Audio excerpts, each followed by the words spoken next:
আপনার নামটা একটু বলেন। ঋতু আক্তার। ঋতু কি পুরো নামটাই কি ঋতু আক্তার নাকি সাদিয়া জাহান ঋতু। সাদিয়া জাহান ঋতু? আপনি কি আপনার অরিজিনাল নামটা এখানে বলছেন নাকি জি। ছদ্মনাম? অরিজিনাল নামটাই বলছেন। আপনি গল্পটা যখন বলতে আসেন তার আগে আপনার সঙ্গে আমার কথা হচ্ছিল যে আপনি কেন বলতে চান। আপনি ফেস দেখাতে চাননি, আপনি দেখতে মাশাআল্লাহ যথেষ্ট সুন্দর, এবং আপনি ফেস দেখাতে চাননি কারণ আপনার ব্যক্তিগত সামাজিক একটা সমস্যার কারণে। আর আপনি গল্পটা মূলত বলতে এসছেন শুধু হালকা হওয়ার জন্য, নিজের মনটাকে হালকা করার জন্য, রাইট? জি। আচ্ছা, মানে সমাজের কাছে বা কারোর কাছে কোনো কিছু পাওয়ার জন্য এখানে আসেননি। জি না। Listen this girl very very carefully, প্রিয় শ্রোতা। ও কারো জন্য আসেনি, কারো কাছ থেকে ওর কোনো কিছু চাওয়ার নেই। ও শুধু ঘন্টা দুয়েকের জন্য এখানে এসছে, কুমিল্লা থেকে এসছে নিজের মনটাকে একটু হালকা করার জন্য। ওকে, শুরু করুন ঋতু। আপনার যেখান থেকে বলতে ইচ্ছে করে, যেভাবে বলতে ইচ্ছে করে আমি শুনবো এবং লাখ লাখ শ্রোতাকে শোনাবো। আমরা খুব অধীর আগ্রহে অপেক্ষা করছি। আমার নাম ঋতু। আমি এসেছি কুমিল্লা থেকে। আমার বাড়ি কুমিল্লা লাকসাম, নাঙ্গলকোট থানায়। আমরা 4 ভাই বোন। বড় একটা ভাই আছে, দেশের বাইরে থাকে। আমি মেজু। আমার ছোট একটা বোন আছে, তার ছোট আর একটা ভাই আছে। তো ছোটোবেলা থেকে আসলে ছোটোবেলার গল্পগুলো বলতে চাই না, কারণ ছোটোবেলা আমার দিনগুলো অনেক সুখের কাটছে। আমার বাবা মা আমাকে যথেষ্ট, আমাকে না, আমাদের 4 ভাই বোনকে যথেষ্ট আদর স্নেহ ভালোবাসা সব কিছুই দিছে। তো আমি যখন খুব ছোট ছিলাম তখন আমার আগে আমার আরেকটা বোন হয়েছিল। তো বোন মারা গেছিল। তো আমার বাবা খুব মেয়ে পছন্দ করে। সবসময় বলতেন যে আমার যদি 2টা ছেলে না হয়ে আমার যদি 4টা মেয়ে হইতো আমি আরও বেশি সুখে থাকতাম। তো যাই হোক, আমাদের একটা খুবই হ্যাপি ফ্যামিলি ছিল। বাবা কি করতেন? জি, বাবা দেশের বাইরে থাকে। আমি যখন ক্লাস 8-এ উঠি তখন আমার কাছে একটা ফোন ছিল। তো আমার বেশিরভাগ পড়াশোনা হয় আমার নানুর বাড়িতে। কারণ মানে কি এরকম যে আপনি জন্মের পর থেকেই বাবাকে দেশের বাইরে দেখেছেন? হ্যাঁ, ওকে। ওইখানে সবার সাথে যোগাযোগ রাখতাম এতটুকুই, কারণ নানুর বাড়িতে ছিলাম। তো উনি বেশি একটা কিছু বুঝতো না, তো সেজন্য আমার কাছে ফোনটা দেওয়া হয়েছে সবার সাথে কন্ট্যাক্ট করার জন্য। তো একদিন স্কুল থেকে আসছি 4টার সময়, এসে দেখি একটা অপরিচিত ফোন আসছে। জি। অনেকবার ফোন আসছে, তো নাম্বারটা অপরিচিত দেখে আমি আরেকবার মিস কল দিই। ওকে। দেওয়ার পর ওইখান থেকে ব্যাক করার পর আমি সালাম দিই, যেটা বলার দরকার, ভালো টালো কথা জিজ্ঞেস করি। তারপর আমি ওনার নাম জানতে চাইছি। তো উনি ওনার নাম রবিউল বলছে। আমি বললাম যে আপনি কেন ফোন দিচ্ছেন, কোত্থেকে নাম্বার পাইছেন?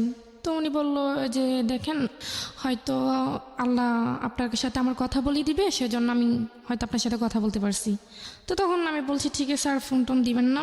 তো বলে যে আপনার সাথে কথা বলতে কি সমস্যা? আমি বলছি যে হ্যাঁ, আমি অপরিচিত কারোর সাথে কথা বলি না। তারপরে দিন রেখে দিছে। রেখে দেওয়ার পর 2-1 দিন পর পরই ফোন আসে। তো ফোন আসার পর ভালো মন্দ জিজ্ঞেস করার পর এতটুকুই, ভালো টালো কি করেন, কি করতেছি, কি খাইছেন, এতটুকুই। মানে ওই সময়টাতে কি লোকটার নাম জিজ্ঞেস করা, কোথায় থাকে, কি করে? হ্যাঁ, অবশ্যই জিজ্ঞেস করছি। ওনার নাম বলছে রবিউল, নামটা ঠিক বলছে। উনি আচ্ছা, ওকে। একটা এজেন্সিতে কাজ করতো। ওনার বাড়ি হচ্ছে ডোমবাড়িয়া, গ্রামের নাম। জি। তো যাই হোক, ওইখানে কাজ করে। ওকে। তো একদিন আমাকে বললো যে আপনাকে একটা কথা বলবো, আপনি যদি কিছু মনে না করেন। তো আমি বলছি ঠিক আছে বলেন। বলে যে যদি হ্যাঁ হয় তো হ্যাঁ বলবেন, আর যদি না হয় না বলে দেবেন, কিন্তু রাগ করবেন না। আমি বলছি ঠিক আছে, আমি রাগ করবো না, আপনি বলেন। তো উনি আমাকে বললো যে দেখেন, আপনার কথাগুলো আমার খুব ভালো লাগে, আমি আপনার সাথে আপনার ফ্রেন্ড হতে চাই। ওকে। তো আমি আপনার সাথে ফ্রেন্ড হব, আমাকে একটু চিন্তা ভাবনা করতে হবে। তো বলে যে কতদিন লাগবে? আমি বলছি 6 মাসও লাগতে পারে, 1 বছর লাগতে পারে, আবার 1 মাসও লাগতে পারে। বলে যে না না, এত লং টাইম তো নিতে পারবো না, আমি আপনাকে 1 সপ্তাহ সময় দিলাম। আমি বলছি না। তো উনি আমাকে খুব জোরাজোরি করতেছে।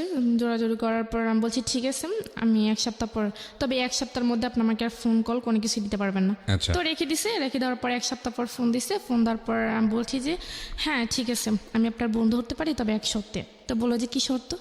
আমি বলছি জাস্ট বন্ধুই, বন্ধুর বাইরে আমি আর কোনো কিছু করতে পারবো না। বলছি ঠিক আছে, করতে হবে না। তো তখন আমি ক্লাস 8-এ উঠি, জানুয়ারি মাসের কথা। তো এইভাবেই ওনার সাথে কথা বলি, কথাবার্তা চলতেছে। তো কথাবার্তা চলার মাধ্যমেই উনি আমাকে দেখা করার কথা বলছে এর মধ্যে অনেকবার।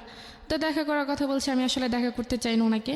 তো 1 বছরের মাথায় উনি আমাকে প্রপোজ করেন। প্রপোজটা কিভাবে করলো?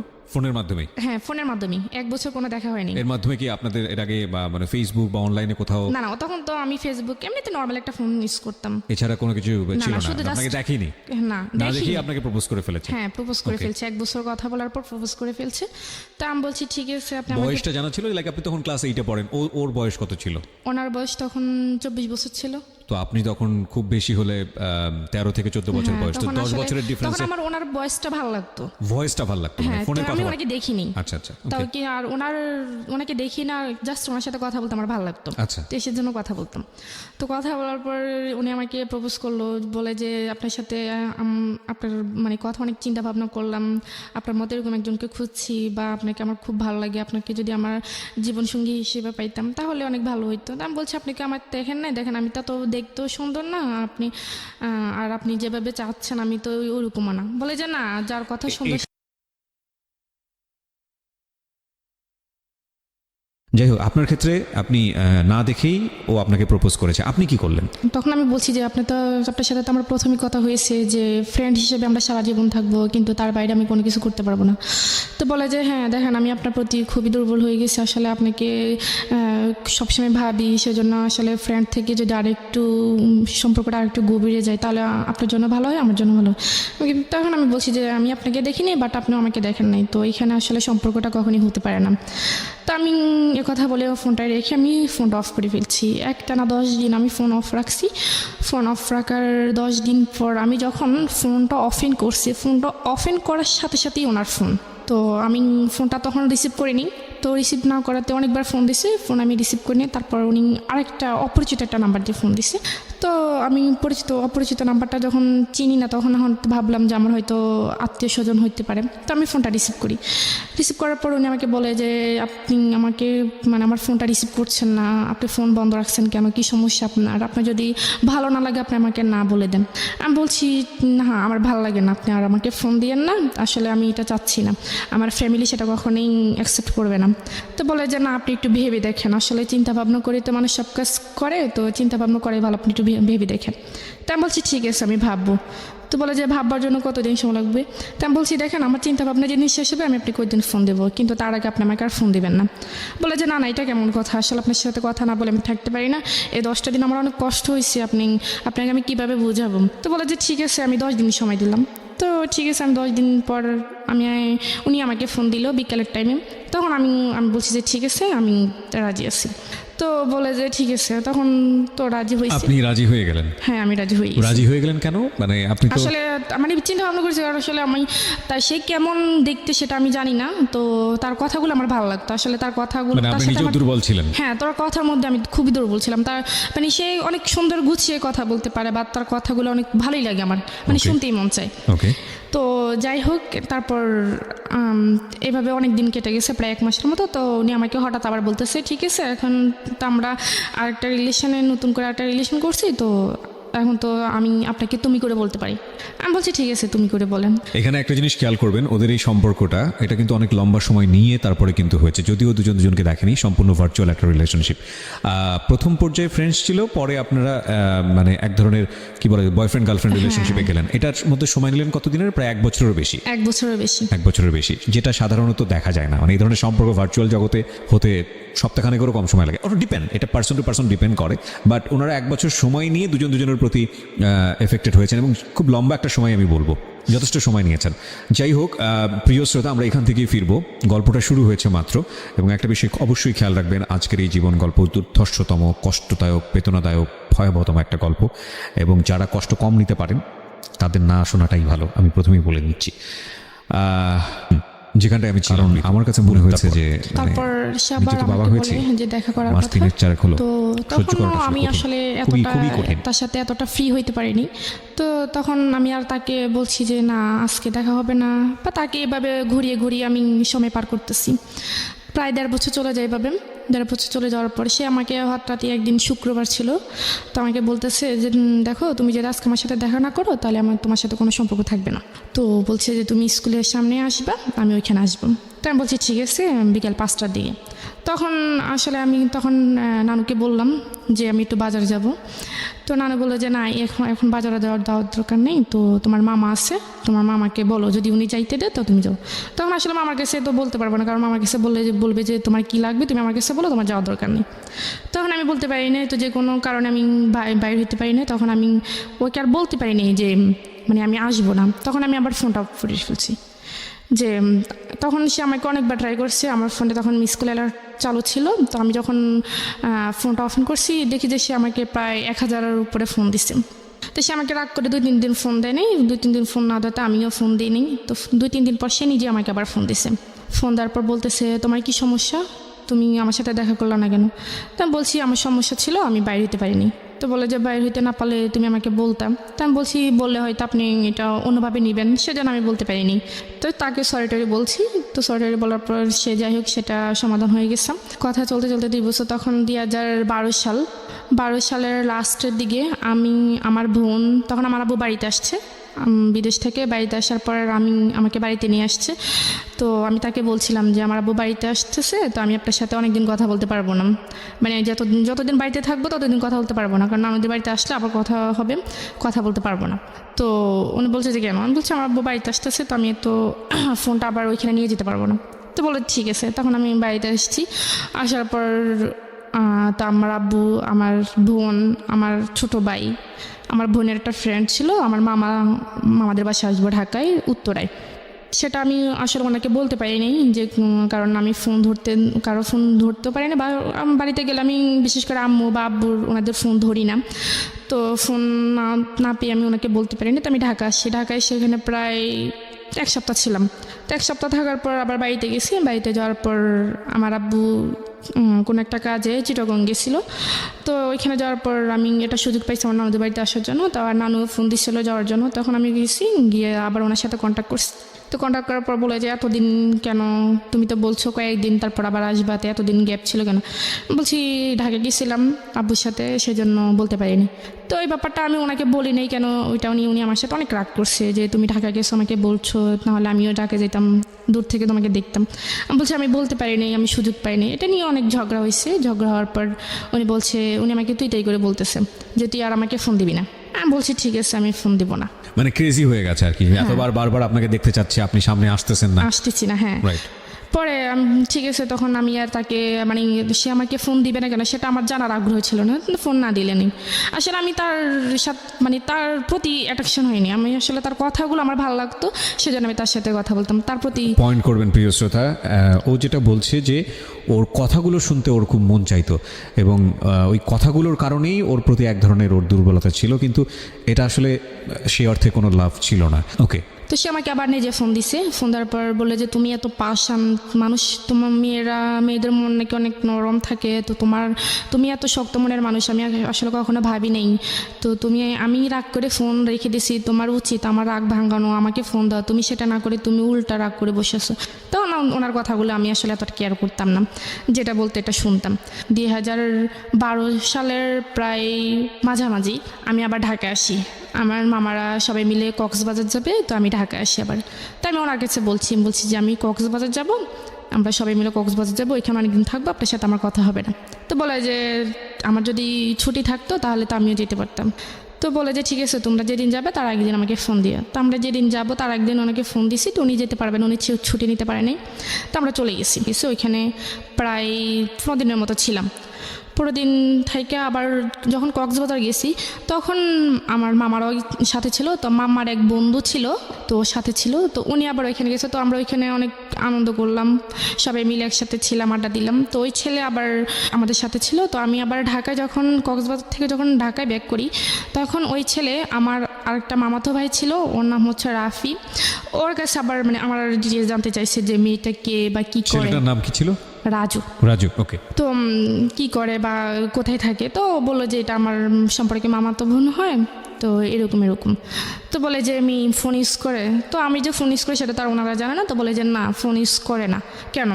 তো বলে যে না এমনিতেই। তখন আমার মামা যখন বাড়িতে আসে শীতের সময়, তখন ওই ছেলে আবার আমার মামাদের সাথে আমাদের বাড়িতে আসছে, তো মা আমাদেরকে দাওয়াত করায়, ওই ছেলেও আসছে আমাদের বাড়িতে।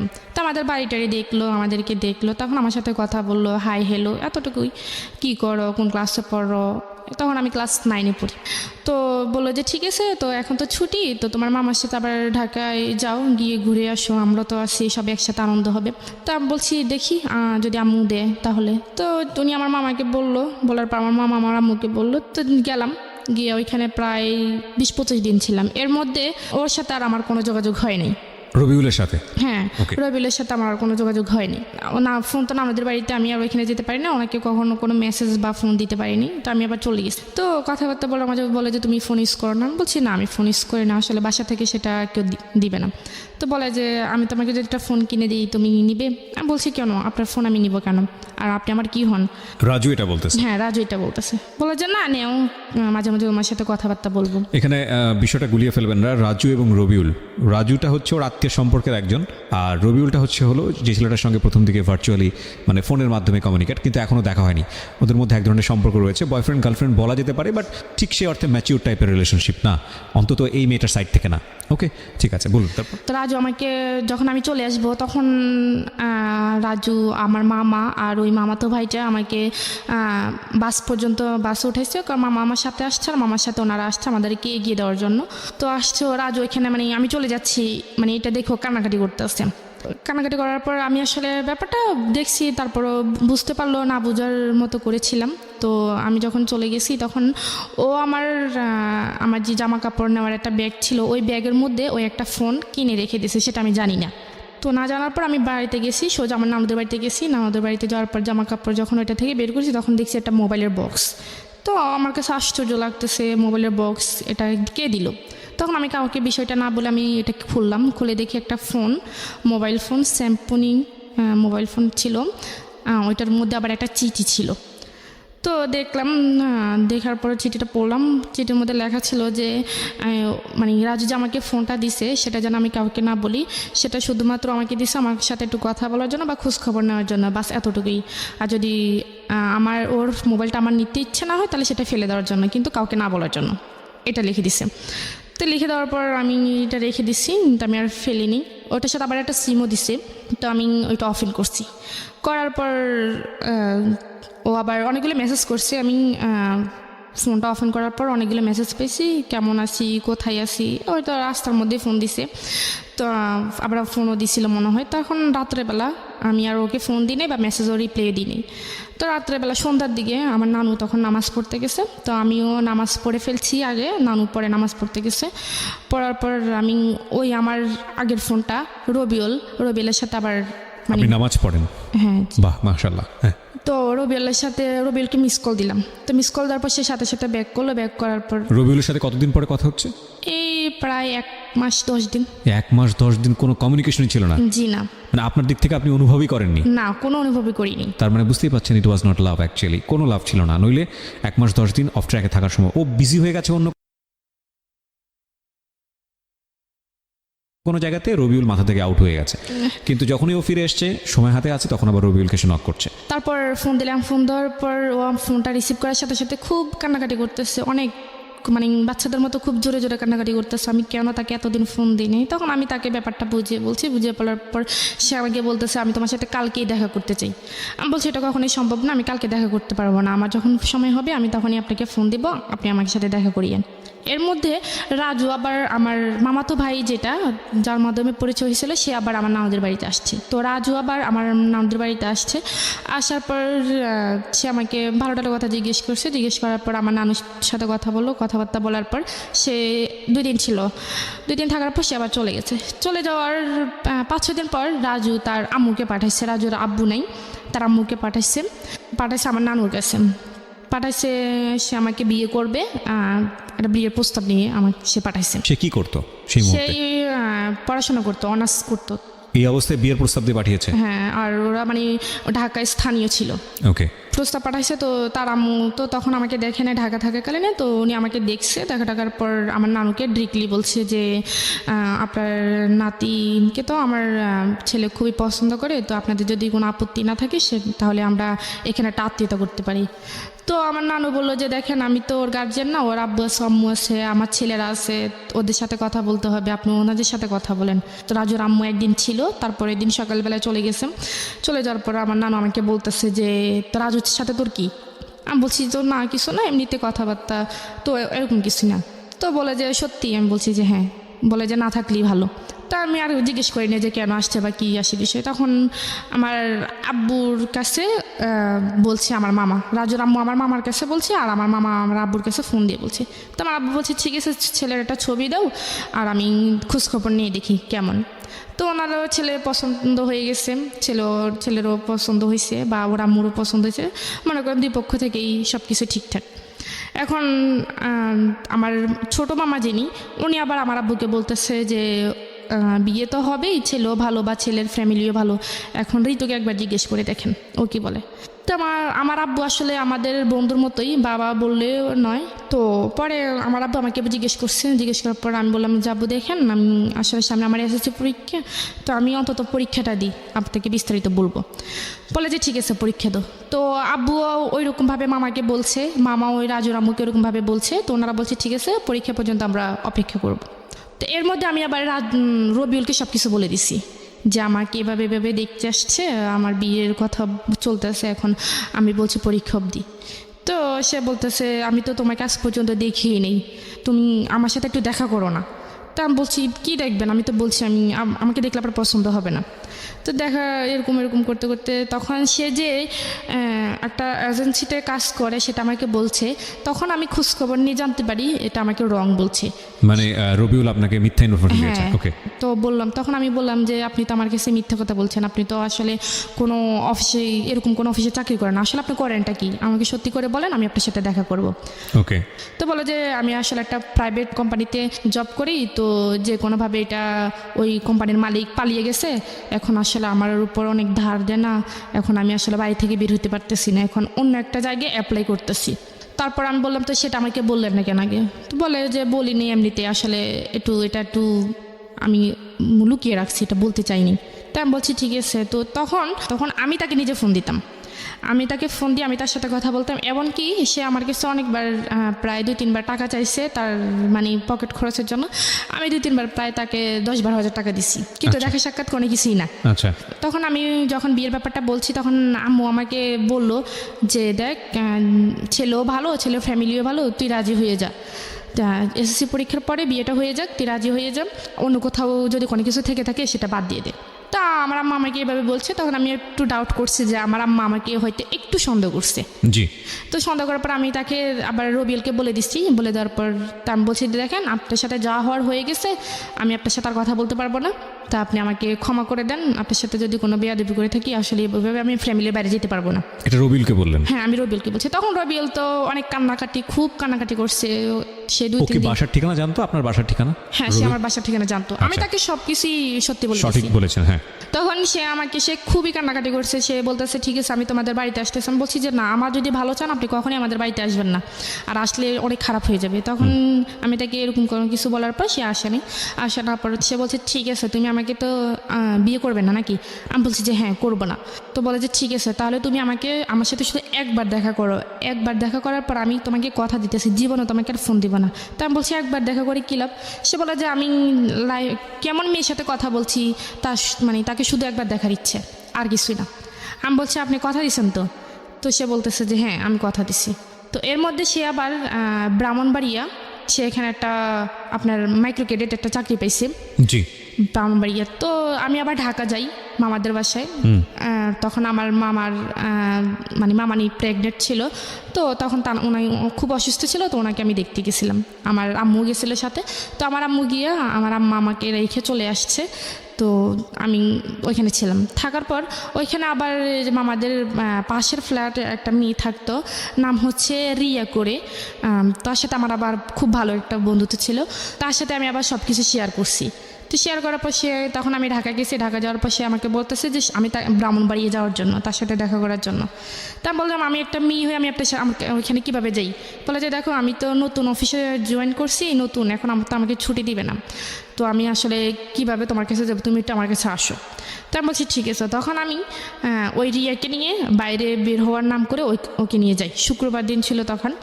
ইন দ্য মিন টাইম কি আপনার রাজুর সঙ্গে দেখা সাক্ষাৎ করা, কথাবার্তা হওয়া, এগুলো কোনো কিছু হচ্ছে?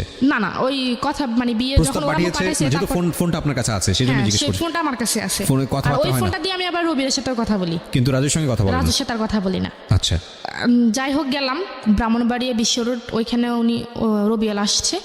আসার পর আমরা গেলাম, যাওয়ার পর সে আমাকে ফোন দিছে। তো আমি বোরকা পরে জানি, আমি এমনিতেই নর্মালভাবে গেছি।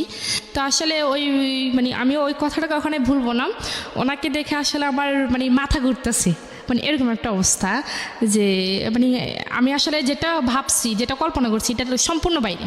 সে মনে করেন তখন খুবই হ্যাংলা ছিল, অনেক কালো ছিল। তো আমি ভাবলাম আর বাবা এটা কি, এটা তো এখন আমার ফ্যামিলি কখনো কোনোভাবে মেনে নেবেন। অডিওর সাথে ভিডিওর মারাত্মক পার্থক্য, এটাকেই বলে। এবং এটাই হয় আসলে, ভোকাল শুনে ইমাজিন যেটা হয় সেটা বাস্তবে যখন মুখোমুখি হয় সেটা আসলে অনেক বেশি, এবং এটা আরজিদের ক্ষেত্রে আরও বেশি হয়, টু বি অনেস্ট। অবশ্যই এখনকার যুগটা অন্যরকম, কারণ এখন ফেসবুকের যুগ, এখন সব আরজিদেরকে দেখা যায়। আমরা যখন শুরু করেছি তখন দেখা যেত না, তখন এক একজনের ইমাজিনেশন ছিল যে নিশ্চয়ই আমার আর যে আমি যাকে পছন্দ করি সে দেখতে শাহরুখ খানের মতো হবে, সালমান খানের মতো হবে। এবং তারপরে যখন ফেস টু ফেস হতো সেই দৃশ্য নাই বা বলি। যাই হোক, নিজের জীবনেরও বেশ কয়েকটা অভিজ্ঞতা আছে আর কি, যে জন্যই বললাম। হ্যাঁ, তারপর তার সাথে আমি দীর্ঘ 3 বছর পর দেখা করি ওই দিন। তো 3 বছর পর ওই দিন ফার্স্ট দেখা। তো আমি আবার যখন আমি তার সাথে দেখা করতে যাচ্ছি, মানে গাড়িতে উঠতেছি, তখন আমি আবার তাকে বলছি যে দেখেন আপনি আমাকে কথা দিয়েছেন আপনি আমার সাথে শুধু একবারই দেখা করবেন, এখন আপনি যেরকমই হন আমি আপনার সাথে দ্বিতীয়বার কথা বলবো না। সে বলছে ঠিক আছে, তুমি নিশ্চিন্তে থাকো, আমি তোমাকে কখনোই বিরক্ত করবো না। তো যাই হোক, সে আমাকে দেখলো, আমিও তাকে দেখলাম। দেখার পর ওইখানে একটা রেস্টুরেন্টে গেলাম। ওই দিন আমি সারাদিন মানে তার সাথে দেখা করবে একটু আনইজি ফিল করতেছি, আসলে আমি সারাদিন খাই নাই। তো না খাওয়াতে আমার খুব খিদে লাগছে, কিন্তু তাকে দেখার পর আমার খিদে চলে গেছে। ওকে, তাকে দেখার পর আমার খুব খিদে চলে গেছে, যে মানে যখন গাড়ি আসতেছে তখন ভাবতেছি যে ওনার সাথে দেখা করলে একসাথে হয়তো দুপুরে লাঞ্চ হবে বা সকালের নাস্তা দুটি একসাথে হবে। কিন্তু তাকে দেখার পর আমার খিদেটা চলে গেছে। আমি কী খাবো? তখন সে আমাকে একটা রেস্টুরেন্টে নিয়ে গেছিলো, ওইটার নাম ছিল ঝুমুর, ব্রাহ্মণবাড়ি একটা শহরে। ওইখানে নিয়ে গেছিলো। তো শুক্রবার যেহেতু ছিল, উনিও হয়তো খাওয়া দাওয়া করে আসে না, তো উনি খাইছে, আমাকেও দিছে, আমি খাইনি, আমি বসেছিলাম। তো আমি ওইখান থেকে খুবই বিরক্ত ফিল করতেছি যে আমি কখন যাবো এখান থেকে। তো খাওয়া দাওয়া শেষ হলো, শেষ হওয়ার পর তখন আমরা আবার যখন বাস স্ট্যান্ডে যাইতেছি, মানে সে আমাকে বাসে তুলে দিবে, তখন সে আমাকে জিজ্ঞেস করতেছে যে তোমাকে আমার পছন্দ হয়েছে, আমাকে তোমার পছন্দ হয়েছে কিনা।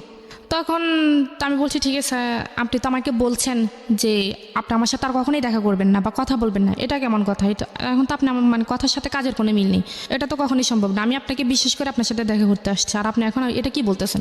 বলে যে না দেখো, আমি বলে ফেলছি, এটা শুধু তোমাকে দেখার জন্য বলছি, আমি মন থেকে এটা বলিনি। আমি বলছি ঠিক আছে, আমি আগে বাসায় যাই, আমি অনেক টায়ার্ড, আমি খুবই ক্লান্ত, অনেক জার্নি হয়েছে, আমি বাসায় যাই। তো আমার ফোনে চার্জ ছিল না, তো আমি যখন গাড়িতে উঠি তখন আমার ফোনে মানে মোবাইলটা বন্ধ হয়ে গেছে। তো আমি বাসায় গেছি, বাসায় গিয়ে গোসল করলাম, গোসল টোসল করে বা ফ্রেশ হয়ে খাওয়া দাওয়া করে বাসায় গিয়ে মোবাইলটা চার্জে দিচ্ছি, বন্ধ রেখে চার্জে দিছি, আমি মোবাইলটা আর খুলিনি। তো অনেকক্ষণ সময় হয়েছে, যখন বাসায় আস্তে আস্তে 6টা বাজছে। তো আমি ওনার সাথে আমি ফোনটা অফেন করি 8টার সময়। তো ফোনটা অফেন করার সাথে সাথে উনি আমাকে ফোন দিচ্ছে। তো বলতেছে এই তুমি আমাকে কেন এতক্ষণ ফোন দেওয়া নেই, মোবাইল বন্ধ ছিল কেন? জানো আমি কতক্ষণ টেনশন ছিলাম যে তুমি আমাকে কেন ফোন দেওয়া নেই, আমি কত টেনশনে ছিলাম, আমাকে টেনশন রাখতে ভালো লাগে, মানে সে এরকম করে কান্নাকাটি করতেছে। আচ্ছা, তা আমি বলছি যে দেখেন আপনি কান্নাকাটি করতেছেন কেন, আসলে আমি আপনাকে ফোন দিব কেন? আপনি তো বলছেন আপনার সাথে আমার কোনো কথা হবে না, তাহলে আপনি আমাকে ফোন দিচ্ছেন কেন? আপনি আমাকে দয়া করে আর ফোন দিয়েন না, আমি আপনার কথার উপর বিশেষ করে আপনার সাথে দেখা করছি, সেজন্য এটা না যে আপনার সাথে আবার কথা বলতে হবে। তখন সে আমাকে বলতেছে যে তুমি যদি আমার সাথে কথা না বলো আমি মরে যাব, আমি ট্রেনের তলে নিজে জীবন দিয়ে দিব, আমি ফাঁসি দিব, মানে এরকম বিভিন্ন রকমের ব্ল্যাকমেল করতেছে। তো করার পর আমি ফোনটা রেখে দিছি। তখন ওনার সাথে আমার মানে কথাই বলতে ভালো লাগতেছে না, যে কি কথা বলবো আসলে। তখন মনে হইতেছে যে একটা মানুষকে যদি মনে দেখে ভালো না লাগে তখন তার সাথে কথা বলাটা আসলে ভালো লাগতো। তখন ওনার কথাগুলো তখন আর আমার কাছে ভালো লাগতো না, কিন্তু দেখা করার আগে ওনার কথাগুলো আমার খুব ভালো লাগতো, কিন্তু তখন আর দেখা করার পর মানে কথাগুলি ভালো লাগতো না। তখন আমি রেখে দিছি। রেখে দেওয়ার পর উনি আমাকে বারবার ফোন দেয়, আমি ফোন রিসিভ করি না। তারপর আমি নাম্বারটা ব্ল্যাক লিস্টে রাখি দিছি। তো রেখে দেওয়ার পর সে আমাকে বিভিন্ন নাম্বার থেকে ফোন দিছে। ফোন দেওয়ার পর আমি ফোন মানে কোনোভাবে রিসিভ করি না। তো তার এক কলিং ছিল, আমি ওনার নামটা বলতে চাচ্ছি না। তো তার কলিং ছিল, সে আমাকে ফোন দিছে। ফোন দেওয়ার পর বলতেছে কি আমি কি ঋতুর সাথে কথা বলতে পারি? আমি বলছি হ্যাঁ আমি ঋতু, আপনি বলেন। তো বলে যে আপনি কি রবিউলকে চিনেন? আমি বলছি কোন রবিউল? বলে যে ওই দিন শুক্রবারে দেখা করতে গেছেন ওই রবিউল। আমি বলছি না, আমি এরকম আমি কাউকে তো চিনি না, আমি কারোর সাথে দেখা করিনি, আপনি কেন ফোন দিচ্ছেন? তো বলে যে দেখুন না, তখন আমি ফোনটা রেখে দিছি। ফোনটা রেখে দেওয়ার পর উনি আবার ফোন দিছে। তখন আমি আবার ফোনটা কেটে দিছি। তো বারবার ফোন দিতেছে। তখন আমি বলছি যে আপনার সমস্যাটা কি? আপনি আমাকে বারবার ফোন দিয়ে ডিস্টার্ব করতেছেন কেন? আমি তো বলছি আমি রবিউল, আমি কাউকে চিনি না, আপনি হয়তো ভুল নাম্বারে ডায়াল করছেন। তো বলতেছে যে দেখুন আপু, আপনার সাথে আমি একটু 2 মিনিট কথা বলবো, আমাকে প্লিজ 2 মিনিট সময় দেন। তা আমি বলছি ঠিক আছে 2 মিনিট, তার বেশি না। বলে যে দেখেন রবিউল কিন্তু অনেকগুলো ঘুমের ওষুধ খেয়ে ফেলছে, আর ওর অবস্থা খুবই খারাপ। ও এখন কি জানি কয় স্যালাইনে আসছে, ডাক্তার আসছে, স্যালাইন ট্যালাইন দিছে। ও আজকে 2-3 দিন খাওয়া দাওয়া সব বন্ধ করে দিছে। দেখেন আপনি কি চান আপনার জন্য একটা মানুষ মারা যাক? আমি বলছি আমি কেন চাইবো? আমি তো ওনাকে বলিনি যে আমার জন্য উনি মরুক, আমি তো বলিনি যে আমার জন্য না খেয়ে থাকুক, উনি এমন করতেছে কেন? বলে যে একটা মানুষ যদি একটা মানুষের সাথে কথা বললে তার জীবনটা বেঁচে যায়, তাহলে সেটা আমার মনে হয় সেটা একটা ভালো কাজ। আপনি যদি আপনার ভালো কাজের জন্য যদি ওই মানুষটার জীবন মানে প্রাণে বেঁচে যায়, তাহলে তা আপনি আল্লাহর কাছে ভালো পাবেন। উনি আমাকে এরকম করে বলতেছে। তখন আমার কাছে একটু খারাপ লাগে যে আমি বলছি মানুষটা আসলেই সত্যি সত্যি যদি আবার মরে টরে যায়, তখন তো মানে আপনার অন্তরে একটু মায়া হয়েছে তার জন্য। মায়া হয়েছে। তখন আমি বলছি ঠিক আছে ওনার কাছে দেন। তো বলে যে উনি তো এখন অজ্ঞান অবস্থায় আছে, ওনার জ্ঞানে আসলে আমি আপনাকে ফোন দিব। তো বিকেলের দিকে উনি আবার ফোন দিচ্ছে। ফোন দেওয়ার পর বলতেছে যে নেন রবিউল ভাইয়ের সাথে কথা বলে। তো আমি বলছি, তখন আমি ওনাকে তুই তাই করে বলছি। আমি বলছি যে তোর সমস্যা কি? তুই আমাকে বলছস যে তুই আমার সাথে কথা বলবি না, আমাকে আর ফোন দিবি না, তো তুই এরকম করতেছস কেন? তুই কি আমাকে ফাঁসাতে চাইতেছস? সামনে আমার বিয়ে, আমি তো তোর সাথে কখনোই কথা বলতে পারবো না। তো সে আমাকে বলতেছে তুমি আমাকে যা গালি দাও, মারো, যাই করো, আমি তোমাকে বারবার ফোন দেবো। আর তুমি যদি তা আমার ফোন রিসিভ না করো বা মোবাইল বন্ধ করে রাখো, সমস্যা না, আমি তোমার বাড়ি চিনি, আমি তোমার আব্বু আম্মুকে গিয়ে বিস্তারিত যা বলার বলে দিব। তা আমি বলি কী বলবেন? বলে যে যা বলার বলবো, যাতে তোমার আব্বু আম্মুও কখনো মুখ দেখাইতে না পারে আর তুমি না দেখাতে পারো। তখন আমি বুঝতে পারছি সে আমাকে এক ধরনের ব্ল্যাকমেল করতেছে। রাইট। তখন আমি বলছি যে ঠিক আছে তাহলে আমাকে কি করতে হবে? বলে যে তুমি আমার সাথে কথা বলবা। আমি বলছি ঠিক আছে আমি কথা বলবো। মানে আপনি ভয় পেলেন? হ্যাঁ আমি ভয় পেয়ে গেছি, কারণ ও আমার বাসা চেনে, বাড়ি চেনে। এখন যদি আমাকে বাবাও বাড়িতে থাকে না? হ্যাঁ। তখন কি বাবা বাড়িতে থাকতো না সৌদি আরবে? না, বাড়ি চলে গেছে, দেশের বাইরে চলে গেছে। হ্যাঁ, সুতরাং ভয় হয়েছে, বড় ভাই যেহেতু শাসন করতে পারে। হ্যাঁ, এখন আম্মু তো আছে, এখন আর বলছে যে সে বাড়ির আশেপাশে মানুষদেরকেও জানাইবে। ওকে। তা আমি তার সাথে গ্রামে একটা মেয়ের কুৎসা রটনা হওয়া বা মেয়েটার নামে একটা কিছু রটনা হওয়া, এটা কিন্তু বাতাসের আগে আগে দৌড়ায় গ্রামগঞ্জে, এবং এটা খুব স্বাভাবিক। সে আমার মানে কথাগুলো রেকর্ড করে ফেলছে, কথাগুলো রেকর্ড করছে, ফোনের কথাগুলো, আগের কথাগুলো। হ্যাঁ, তখন মানে যখন ভালোভাবে কথা বলছি, তখন ওই দিন আমাকে বলছে যে তোমার কথাগুলো কিন্তু আমি রেকর্ড করে ফেলছি। তখন আমি বিশ্বাস করতে চাইনি। তো সেই ওই যে ছেলেটা আমাকে ফোন দিছিল, ওর কথা বললো, ওই ফোন নাম্বার থেকে ফোন দিয়ে ওই আমার রেকর্ডগুলো শোনাইছে। তো আমি তখন আরও বেশি ভয় পেয়ে গেছি যে সত্যি সত্যি যদি বলে দেয়, এখন রেকর্ডগুলো যদি সবাইকে শোনে, এখন তো তার কাছে হাতে নাতে প্রমাণ আছে, এখন তো আমি যদি বলি কেউ আমার কথা বিশ্বাস করবে না। তখন আমি বলছি ঠিক আছে আমি আপনার সাথে কথা বলবো।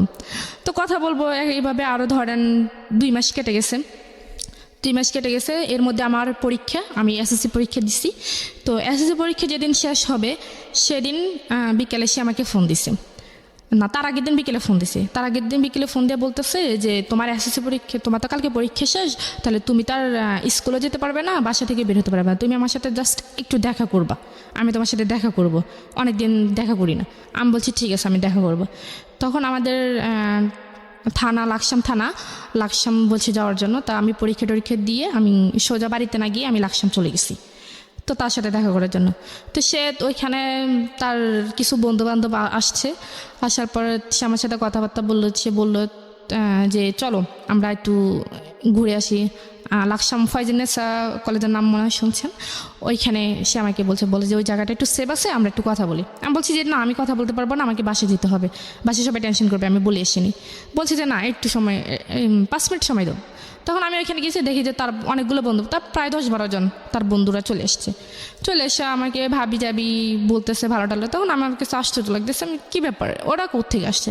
বলে যে এখানে ওরা অনেক দিন পর, ওরা ঢাকার বাইরে থাকে, কেউ চিটাগাং থাকে, কেউ বরিশাল থাকে, বিভিন্ন জন বিভিন্ন জায়গায় থাকে, তারা এখানে আসছে, তো তোমাকে দেখতে চাইছে, এই জন্য দেখাইতে আসছি।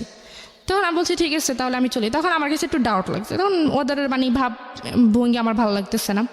তো আমি চলে যাওয়ার জন্য বলছি, সে আমার হাতটা ধরে ফেলছে, মানে ধরে বলছে না, আমি তখন আমার আমি রাগ করে ফেলছি যে আপনি সমস্যা কি, আপনি আমাকে আমার হাত ধরছেন কেন, আপনি আমার হাত ছাড়েন। বলে যে না তুমি আসছো তোমার ইচ্ছায়, তুমি তো তোমার ইচ্ছে যেতে পারবো না, তুমি আমার ইচ্ছে যেতে হইব। আমি বলছি আপনি আমার হাত ছাড়বেন নাকি আমি এখানে চেঁচামেচি করবো। বলে যে চেঁচামেচি করো, করলে কয়জন তোমার কথা বিশ্বাস করবে, সবাই আমার পক্ষে, তোমার পক্ষে তো কেউ নেই। তো আমি বলছি আপনার সমস্যাটা কি। বলে যে আমি তোমাকে বিয়ে করবো। আমি বলছি আপনার মাথা ঠিক আছে, আপনি কেন আমাকে বিয়ে করবেন, আর আমি তো আপনাকে কখনোই ভালোবাসিনি, আপনি জাস্ট আপনি বলছেন আপনার সাথে কথা বলার জন্য, আমি আপনার সাথে কথা বলতেছি, আমি তো বলি না আপনাকে বিয়ে করবো।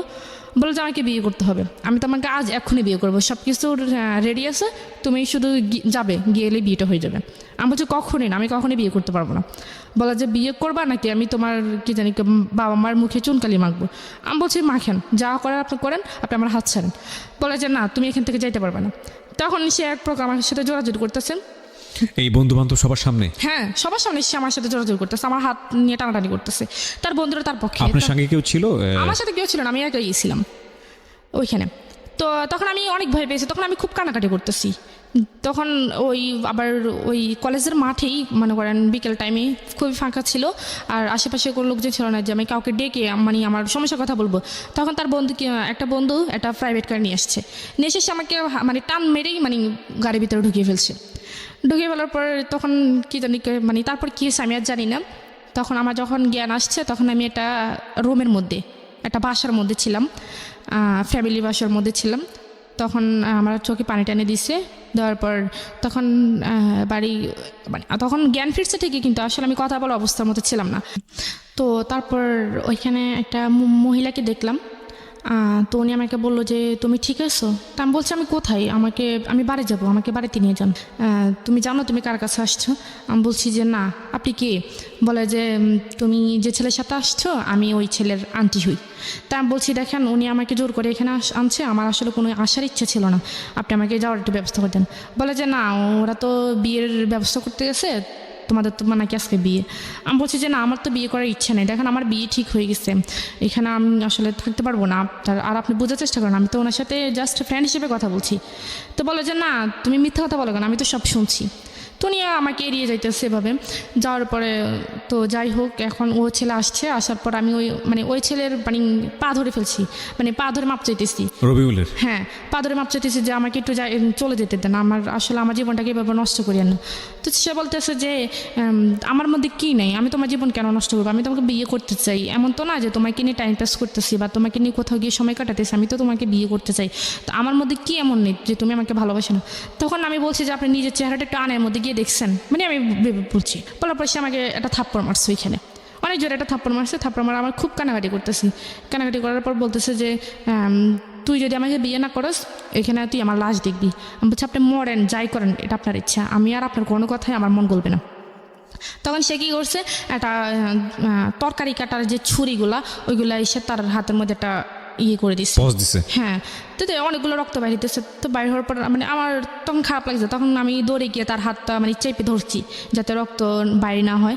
তো চেপে ধরার পর তার আন্টিকে আমি ডাক দিচ্ছি, ডাক দেওয়ার পর উনি আইসা ব্যান্ডেজ করে দিছে। তারপর তো বলে যে ওই ছেলে আমাকে বলে যে এখন তো দেখছো আমি তোমাকে কতটা ভালোবাসি, এখন তুমি কি চাও আমি তোমার জন্য মরে যাই? তখন আমি আসলে এক ধরনের রাজি হয়ে গেছি। আমি বলছি ঠিক আছে আমি রাজি। তো আমি বলছি যে আমি রাজি এক সত্ত্বে, তো আমি বিয়ের পর আমি বাড়িতে চলে যাব। তো সে বলছে যে না বিয়ের পর তো আমি বাড়িতে যাওয়ার জন্য তো তোমাকে বিয়ে করবো না, আমি বিয়ে করবো তোমাকে আমার কাছে রাখার জন্য। তো যাই হোক বিয়েটা হয়ে গেছে। 9 লাখ টাকা কাবিননামা ছিল। সে আমাকে বলছে যে কাবিননামা কত টাকা হবে? তখন আমি বলছি যে আপনার ইচ্ছা। তখন আসলে আমার ওই মানসিকতা মানে বিয়ের জন্য যে একটা প্রস্তুত থাকা আমি আসলে ওই রকম ছিলাম না। তখন আমি বলছি আপনার যত ইচ্ছে তো না তুমি বলো। আমি বলছি যে ঠিক আছে 10 লাখ টাকা। তো কাজী বলতেছে ঠিক আছে কেউ কিছু বলা দরকার না, আমি একটা বলে দিই। তো উনি 9,01,01 টাকা বলছেন। আপনার বয়স হয়েছিল বিয়ের? জি না, আমার বয়স তখন আমি ক্লাস এসএসসি পরীক্ষা দিছি, তখন আমার 16 বছর সামথিং, সর্বোচ্চ হলো 15-16 বছর। হ্যাঁ তখন চলে। তো তখন আবার আমার কাজী কত বয়স দেখালো? ওইখানে 20 বছর দিছে। 20 বছর দিয়েছে। হ্যাঁ, এরকম বিয়েতে যদি কেউ করায় এবং এটা যদি কোনোভাবে আইনি ঝামেলায় যায় তাহলে মানে ওনারা তো ফাঁসবেনই, কাজই সবার আগে ফাঁসবে আর কি। তো যাই হোক, তো আমাকে ওই তো 9,61,000 টাকায় বলছে। বলার পর তো বিয়েটা হয়ে গেছে। হওয়ার পর সেই যেখানে চাকরি করে ব্রাহ্মণবাড়িয়া, সেখানে আমাকে নিয়ে গেছে ওই দিনই। ট্রেনে চলে গেছি আমরা। যাওয়ার পর ওইখানে একটা রুম নিল। রুম নেওয়ার পর কিছু জিনিসপত্র কিনলো। কিন্তু আমি টাইম বাড়ির কথা আপনার মনে পড়েনি, বাড়িতে কি হচ্ছে? না, অবশ্যই পড়ছে। তখন আমি তাকে অনেকবার চেষ্টা করছি। তখন তো আমার কাছে ফোন ছিল না, কারণ আমি সাথে করে ফোন নিয়ে আসিনি। আর তাকে আমি অনেকবার বলছি যে বিয়ে যেহেতু হয়ে গেছে, তখন তো বাড়ি থেকে কোনো সমস্যা করবে না, বাড়িতে জানাই। বলে যে না না, এখন বাড়িতে জানালে সমস্যা করবে, আমরা আগে একটু সেটেল হই, তারপর বাড়িতে জানাবো। তখন মানে সে যেভাবে বলতেছে সেভাবে, কারণ মানে তার কথা যদি আমি একটু মানে নড়চড় করি, সে আমাকে ছুরি টুরি দিয়ে ভয় দেখায়, তারপর হাত কাট নিয়ে মানে ভয় দেখায়। তখন আমি আসলে এতটা ছিলাম না। তো বাড়িতে কী হয়েছে না হয়েছে সেটা আর আমি তখন জানি না। তো তখন আমাকে ওইখানে নিয়ে গেছে। নিয়ে যাওয়ার পর সে আমাকে একটা রুম নিল। রুম নেওয়ার পর মানে টুকটাকি যা লাগে আর কি সব নিছে। নেওয়ার পর তো চলতেছি। তখন যাচ্ছি, বাড়িতে কী হয়েছে না হয়েছে সেটা তো আমি জানি না। তখন ওইখানে গেলাম। তো নেওয়ার পর সেই তো সারাদিন চলে গেল। তো আমি রান্নাবান্না করলাম। তো সেই কোথায় গেছে আমি জানি না। সারাদিন সে বাসায় ছিল না। রুম কি আগে থেকে নিয়ে ছিল নাকি ওর রুমে গিয়ে উঠলেন? না, সে ওইখানে মানে আগে থেকে একটা রুম নিয়েছিল সেই। তো রাত্রেবেলা তো সে আসছে, এসে কিছু ফুল টুল দিয়ে রুমটা সাজাইলো নিজেই। হ্যাঁ, না নিজে না, সে আর তার এক বন্ধুকে নিয়ে, বন্ধুর সাথে দিছে। সে কোথায় গেছে আমি জানি না। তো তার বন্ধু, তার এক কলিং, উনি আবার বিয়ে করছে, বোন আবার ওইখানেই থাকে। সে আমাকে বাইরে তালা দিয়ে চলে গেছে।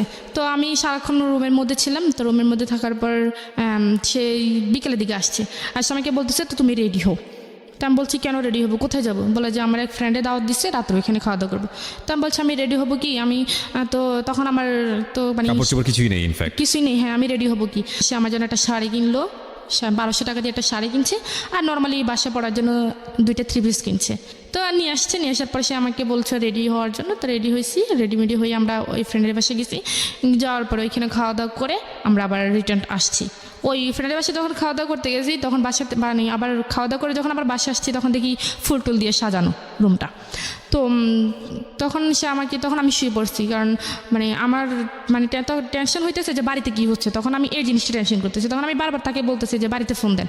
সে বলতেছে না, বাড়িতে এখন ফোন দেওয়া যাবে না, বাড়িতে এখন ফোন দিলে তোমাকে সবাই নিয়ে যাবে। আমি যেটা বলতেছি সে এড়িয়ে যেতেছে। তখন রাত যখন হয়েছে, তখন আমি শুয়ে গেছি। তো সেই দোকানে গেল। দোকানে গিয়ে আমার জন্য, আমার খুব মাথা ব্যথা করতেছে, আবার পুরো শরীর জার্নি করছি, পুরো শরীর মানে ব্যথা হয়ে গেছে। সে আমার জন্য ব্যথার কিছু ওষুধ নিয়ে আসতে গেছে। তখন আসে দেখে যে মানে তখন আমার চোখটা একটু বুঝে আসছে। তো আসছে, সে যে দরজা খুলছে আমি টের পাইছি। টের পাওয়ার পর আমি ওই সেভ মতোই শুয়েছি। শোয়ার পর আমি একবার এক পাশে গিয়ে শুয়েছি। তো শোয়ার পরে সে এসে আমাকে উঠাইলো, বলে যে তোমার না শরীরে ব্যথা করতেছে, ওষুধ খাও। তো আমি ওষুধটা খাইছি। খাওয়ার পর কিছুক্ষণ পর ব্যথাটা একটু কমে আসতেছে, এরকম অনুভব হইতেছে। তখন সে আমাকে বললো যে তুমি কি ঘুমাই যাবা? আমি বলছি যে হ্যাঁ, আমি ঘুমিয়ে যাব। তো বলতেছে কেন? আজকে মানুষের জীবনের একটা প্রথম রাত আমাদের, আর এই রাতের জন্য মানুষ হাজার হাজার বছর অপেক্ষা করে, তুমি এই রাতেই ঘুমিয়ে কাটিয়ে দিবে? আমি বলছি আমার কাছে এটা কোনো রাত মাত মনে হয় না, আমার ঘুম আসতেছে, আমি ঘুমাবো। বললো যে না, আমার সাথে কথা বলো। আমি বলছি যে আপনার সাথে আমি কথা বলবো কালকে। তার কথা আমি আসলে এক কান দিয়ে নিতেছি, আর কান দিয়ে ফেলে দিচ্ছি। আমার মূল উদ্দেশ্য হচ্ছে আমি যদি কোনো রকম একটু সুযোগ পাই, আমি পালিয়ে যাবো, বাড়িতে গিয়ে তারপর সব ঘটনা বলে দিব। হ্যাঁ, পালিয়ে যাবো। তখন আমার খুব ঘুম আসতেছে। তখন আমি একবার মানে বসা অবস্থা ঘুমিয়ে গেছি। তখন ঘুমিয়ে যাওয়ার পর সে আমাকে মনে হয় শোয়াইছে। তখন আমি আর বলতে পারবো না কি হয়েছে। তখন সকালে সে আমাকে আবার তালা মেরে চলে গেছে, অফিসে চলে গেছে। তো আশেপাশে ফ্ল্যাটে কেউ ছিল না আপনাদের? হ্যাঁ ছিল। তো আপনি তো ওখানে নক করে বললেও তো বলতে পারতেন। মানে গেটটা এমনভাবে ছিল, মনে করেন দরজাটা ছিল বাইরে, আর ভিতরে আবার আরেকটা ছিল, মানে গ্রিলের মতো। আচ্ছা, মানে হলেও সম্ভব না, চিল্লালেও হয়তো অনেকে শুনবে না। হ্যাঁ, আচ্ছা। আর পরে কি করছে, তখন আমি উঠছি, উঠে ফ্রেশ হয়ে আমি নাস্তা খাইনি, আমি চাটা শুধু খাইছি, আর পরোটা খাইনি। তো না খাওয়ার পর এখন আমি রান্নাবান্না করে কিছুই করি না, সে দুপুরে খাওয়ার জন্য আসছে। বাচ্চা ঠিক কিছু সমস্যা নেই, রান্না করে না, আমি হোটেল থেকে নিয়ে আসছি। তখন সে হোটেল থেকে মাছ আর কি জানি নিয়ে আসছে, আমার মনে নেই। তো নিয়ে আসার পরে সে মানে আমাকে খাই দিতে চাইতেছে। তো আমি খাইনি। তো সে আমাকে 2-3 বার এরকম করতেছে। তখন আমি কি করছি, আমি প্লেটটা ফেলতে চাইনি, তো আমি ধাক্কা দেওয়ার পর একটু জোরে লেগেছে, প্লেটটা মাটিতে পড়ে গেছে। পরে কাঁচের প্লেট ছিল, ওটা ভেঙে গেছে। ভেঙে পর সে রাগ করে ফেলছে। সে আমাকে একটা ধাক্কা দিয়ে ফেলছে। ধাক্কা দেওয়ার পর আমি একটা দেয়ালের মধ্যে গিয়ে একটু বাড়ি খেয়েছি কপালের মধ্যে। তারপর আমার কপালটা ফুলে গেছিলো। তো তো ফুলে যাওয়ার পরে তখন আমি বলছি যে যে মানুষ আমার বিয়ের একদিন না যাইতে আমার উপর এরকম টর্চার শুরু করতেছে, সে মানুষ আমাকে কীভাবে সারা জীবন ভালো রাখবে সেটা আমার ভালো জানা হয়েছে। তো বলে যে কি জানি কয়, না তোকে তুই যতই ইয়ে করস চালাকি করস তুই এখান থেকে যাইতে পারবি না, তোকে যেহেতু আমি বিয়ে করছি এখানে থাকতে হবে। তখন এভাবেই আমি আসলে একটা না প্রায় 2 দিন খাইনি, 2 দিন মানে শুধু একটু চা খাইছি আর কিছু না, চা খাই আর পানি খাই। তখন আমার শরীরটা খুবই দুর্বল হয়ে গেছে। তো তখন সোমবার দিন ছিল, সেই অফিস থেকে লাঞ্চের সময় আসার পর সে আসছে আর আমি গোসল করতে গেছি। তো গোসলখানার আবার ভিতরে একটা দরজা আছে, মানে একটু বড়, মানে একটা মানুষ কোনো মানে বাইরে হতে পারবে। তখন সে যখন অফিসে থাকতো না তখন আমি ভিতরে মানে চেষ্টা করতাম যে কোন দিক দিয়ে বের হওয়া যায়। তখন আমি ওই বাথরুমের ভিতরে ওই জায়গাটা দেখছি। দেখার পর আমি মানে ওইটার মধ্যে একটা কোমর ছিল, কোমরটার উপর দাঁড়িয়ে ওইটার মধ্যে আবার একটা মোড়া দিয়ে আমি দেখছি যে ভিতরে মানে দাঁড়ানোর মতো কোনো পজিশন আছে কিনা। তখন দেখছি যে না, ভিতরে মানে নিচে দাঁড়ানোর মতো একটু জায়গা আছে, মানে একটা পা রাখা যাবে। তখন আমি কি করছি, তখন তো আমি বাথরুমে চলে গেছি, জামা কাপড় নিয়ে গেছি। আমি মানে ভাবছিলাম যে সে যদি জড়িয়ে এসে পড়ে তখন আমি এটা অজুহাত দেখাতে পারবো যে আমি গোসল করতে গেছি। তো সে আসছে, আসার পর আমি তো বাথরুমে ছিলাম, সে আসতে আমি শুনে নিই, সে অনেকক্ষণ হয়েছে মনে আসছে। তো আমি মানে চেষ্টা করতেছি ওইটার উপর ওঠার জন্য, কিন্তু উঠতে পারতেছে না। তো আমি যে মোড়া দিয়েছি সে মোড়াটা মানে কোমরটা একটু প্লাস্টিক টাইপের, এটা একটু পিছলে হয়ে গেছে। তো ওইটা মানে স্লিপ খেয়ে আমি পড়ে মনে করেন একবার পুরোপুরি অজ্ঞান হয়ে গেছি। আর শরীরটা খুব দুর্বল ছিল, আমি খাইনি, মানে অজ্ঞান হয়ে গেছি। অজ্ঞান হয়ে যাওয়ার পর সেই আওয়াজ পাইছে, আওয়াজ পাওয়ার পর সেই দরজাটা ধাক্কাইতেছে। তো দরজার সিট কিনেছিল সেটাও মানে ধাক্কাইতে এটা খুলে গেছে। খুলে যাওয়ার পর সে আমাকে রুমে আইনা তো একটা ডাক্তার আনার পর ডাক্তার বলতেছে কি ব্যাপার, উনি তো খুবই দুর্বল, ওনাকে একটা স্যালাইন দিতে হবে।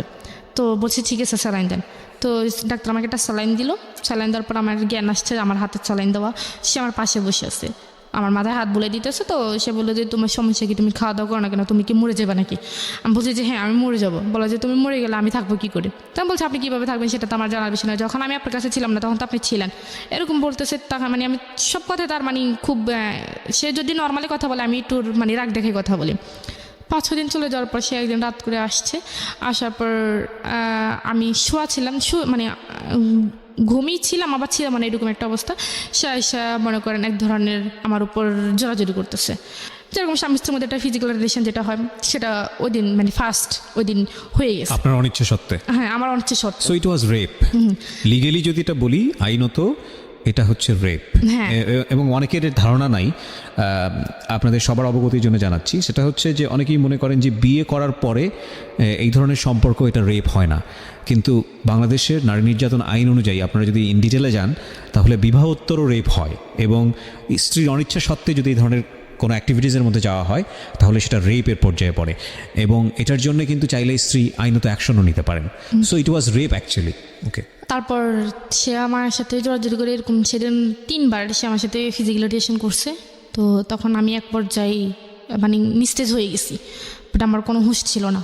তো হুঁশ না থাকার পর সকালে আমি মানে হাঁটতেই পারতেছি না, মানে এরকম একটা অবস্থা। পরে উনি অফিসে যাওয়ার সময় ওই দিন আর আমাকে তালা দিয়ে যায়নি। যেদিন তার আগের দিন যে ফিজিক্যাল হয়েছে তো তার সকাল থেকে সে আমাকে তালা দিয়ে যায়নি, দরজা খোলাই ছিল। তো সে আমাকে বললো যে যদি খারাপ লাগে নিচে তার আবার এক বন্ধুর আম্মা থাকে, তো ওনার সাথে গিয়ে কথা বলতে পারো, বা আমি ওনাকে বলে যাবো, উনি তোমার সাথে এসে কথা বলে। তো তখন আর বাইরের তালা দিয়ে যায় নাই। তো আমি তখন চিন্তা করলাম যে মানে আমার মনে একটা ধারণা আসছে যে যেহেতু এতদিন বিয়ে হয়েছে ঠিক, কিন্তু আমাদের মধ্যে কোনো কিছু ছিল না। তখন আমি বাড়িতে চলে গেলাম, মানে আমি বলতে পারতাম যে আমি পারফেক্ট, আমার মধ্যে কোনো ইয়ে নেই। C this is a sense of society, sense of virginity, sense of our social ethics. It's a very important point, খেয়াল করবেন এটা। ওকে, তখন ও মনে করতেছে বিয়ে হয়েছে ঠিক আছে, কিন্তু আমাদের মধ্যে তো কোনো ফিজিক্যাল রিলেশন ছিল না, সুতরাং আমি যেভাবেই হোক এখান থেকে এসকেপ করলে আমি বলতে পারবো যে না আমাদের মধ্যে কিচ্ছু হয়নি। এইটা হচ্ছে আমাদের প্রিমিটিভ থট অফ সোসাইটি, মানে একদম প্রাগৈতিহাসিক আমলের একটা ধারণা। আর যখন এটা হয়ে গেছে ওর মধ্যে একটা চেঞ্জ আসছে। চেঞ্জটা কি? হ্যাঁ বলো। হ্যাঁ, তখন আমি ভাবলাম যে মানে চলে গেছিলাম, মানে আমি গেট পর্যন্ত চলে গেছি, উপর থেকে নিচে নেমে গেট পর্যন্ত চলে গেছি। চলে যাওয়ার পর মানে দেখতেছি আমি, মানে আমার হাত তো খুব কষ্ট হইতেছে, তো আমি কাঁদতেছি। তখন দাঁড়ান আমাকে জিজ্ঞেস করলো যে ম্যাডাম আপনার কী হয়েছে? আমি বলছি যে না কিছু হয় নাই। তো বলে যে আপনি কাঁদতেছেন কেন? তো আমি বলছি যে না আমার আসলে একটু শরীরটা খারাপ, হ্যাঁ এই জন্য। তো বলে যে আমি কি আপনাকে বাসায় দিয়ে আসবো? তো আমি বলছি যে না ঠিক আছে। তখন মানে আমার কথা শুনে ওই যে তার বন্ধুর আমার কথা বলো, উনি আবার বের হয়ে আসছে। বলে যে কী ব্যাপার ঋতু, তুমি কেন বাইর হয়েছো? তো তোমার নাকি শরীর খারাপ, তুমি বাইর হয়েছো কেন? চলো তোমাকে বাসায় দিয়ে আসি। তখন ওই আমাকে ধরে আমাকে রুমে আইনা শোয়াই দিয়ে চলে গেছে। চলে যাওয়ার পর তখন মানে কারো মানে একটা ফোন যে পাবো, মানে কারো কাছ থেকে নিয়ে আমি ফোন করবো, মানে ওইরকম একটাই আনি। তখন উনি আবার আসছে কিছুক্ষণ পর, বলে যে তুমি কি তোমার কি খিদা লাগছে বা কিছু খাইবে? আমি বলছি যে না আন্টি আমার খিদা লাগা নাই, আপনি আমাকে একটু গরম পানি করে দেন। বলে যে গরম পানি দিয়ে কী করবা? বলে যে আমি একটু বাথরুমে যাবো। পরে উনি আমাকে একটু গরম পানি করে দিচ্ছে, আমি বাথরুমে গিয়ে ফ্রেশ হয়ে আসছি। পরে আমি বলছি কি আপনার কাছে কি ফোন আছে? বলে যে কেন? আমি বলছি আমি একটু আমার আম্মুর সাথে কথা বলবো, আমার আব্বুর সাথে কথা বলবো, আসলে তাদের কথা খুব মনে পড়তেছে, আমার খুব খারাপ লাগতেছে, একটু কথা বলে আমার কাছে ভালো লাগে। বলে যে ঋতু তুমি কিছু মনে করো না, রবিউল তো আমাকে না করছে তোমার কাছে ফোনটা না দিতে। তো তখন ভাবলাম যে বলেও লাভ নেই, তখন ভাবলাম যে যাই হবার হয়ে গেছে, বিয়ে তো একবার হবেই, তো আমার ভাগ্য হয়তো এটা ছিল। আপনি মেনে নিলেন? হ্যাঁ আমি মেনে নিছি মনে মনে। এটা হয়তো মানতই না যদি গত রাত্রে এই ঘটনাটা না ঘটতো। হ্যাঁ। এবং দেখুন একটা মেয়ের কাছে, আমাদের সমাজে একটা মেয়ের কাছে এই বিষয়টা কতটা ইম্পর্ট্যান্ট, এবং সেন্স অফ দ্য সোসাইটি যেটাকে বলি, আমাদের ধারণাটা এভাবেই দেওয়া হয়েছে ছোটোবেলা থেকে যে একটা মেয়ের সঙ্গে এটা হয়ে যাওয়া মানে হচ্ছে তার সব কিছু গেছে, সব কিছু শেষ। ছেলেটার কথা কিন্তু চিন্তাও করা হয় না। এবং দেখুন ও বিয়ে হওয়ার পরেও ফাঁকফোকর খুঁজছে যে যেভাবেই হোক না কেন বের হয়ে যাবে। যখন এটা হয়ে গেছে তখন সে নিজের মনকে বুঝ দিচ্ছে যে না, বিয়ে তো একটাই হয় মানুষের জীবনে, ওকে ফাইন। তার মানে চিন্তা করে দেখুন, এবং জেনে খুব আশ্চর্য হবেন, কিছুদিন আগেও এরকম একটা নিয়ম ছিল সরকার থেকে, এরকম একটা আইন বাধ্যবাধকতা বোধ হয়, এরকম একটা অনুমতি দেওয়া হয়েছিল ল করে, যে রেপ করে যদি তাকে বিয়ে করা হয় তাহলে তার শাস্তিটা ওইরকম শাস্তি হবে না, এরকম একটা কোনো, আমি ইন্ডিভিজুয়াল জানি না, এরকম একটা ছিল যেটা নিয়ে অনেক আলোচনা সমালোচনা হয়েছে বিভিন্ন মহলে। পরবর্তীতে ওটা বোধহয় সংশোধন করা হয়েছে, আমি ডিটেল জানি না, যারা ল নিয়ে ভালো পড়াশোনা করবেন তারাই বা জানবেন। সো এটা কিন্তু সরকার ইচ্ছা করে করেনি, এটা আমাদের সামাজিক চালচিত্র। হ্যাঁ, আমাদের সামাজিক চালচিত্র, এবং খুব ভয়ানক রকমভাবে একটা বিশাল রকমভাবে একটা রং কনসেপশন, এবং এই রং কনসেপশনটা যুগের পর যুগ ধরে আমরা আমাদের সামাজিকতায় আমরা লালন পালন করে চলেছি। Very very wrong conception. একটা শারীরিক সম্পর্ককে জীবনে এত বড় কজ হিসেবে দেখা হয়, এত বড় ইম্পর্টেন্ট বিষয় হিসেবে দেখা হয়, যেটা পুরো জীবনটাকে মল্ড করে ফেললে, পুরো জীবনটাকে দুমড়ে মুচড়ে ফেললেও কিছুই যায় আসে না, বরং একটা শারীরিক সম্পর্ক হয়ে গেছে, তার মানে ঠিক আছে ওর কাছে আমি ধরা বাঁধা। So very rubbish thinking, very very rubbish thinking. Cause ultimately তো এই একটা জিনিস আটকে রাখতে পারে না মানুষকে। এই মেয়েটার ক্ষেত্রে কি হয়েছে দেখেন, সামনের দিকে আগাই আমরা, বলেন তারপর। তো তারপর আপনি মেনে নিলেন? হ্যাঁ, নিজেকে নিজে বোঝাচ্ছেন? আমি নিজেকে নিজে বুঝাইতেছি। তখন ভাবলাম যে যা হবার হয়ে গেছে। তো এক পর্যায়ে তো এই কদিন আমি তার সাথে খুবই মানে খারাপভাবে আচরণ করতাম, বা সে আমাকে কোনো কিছু জিজ্ঞেস করলে আমি তার উল্টোটার মানে উত্তর দিতাম।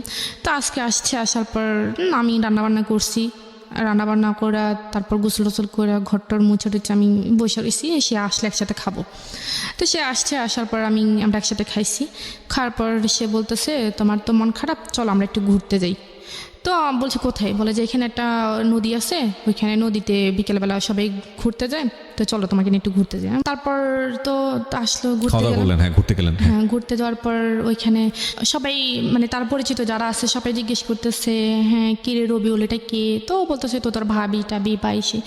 তো তখন ওই যে একটু বাইরে যেতাম, বা সবার সাথে একটু, বা মেয়ে যারা ছিল বা আন্টি যারা ছিল তাদের সাথে একটু কথাবার্তা বলতাম, তাদের সাথে একটু ফ্রি হয়ে গেছি।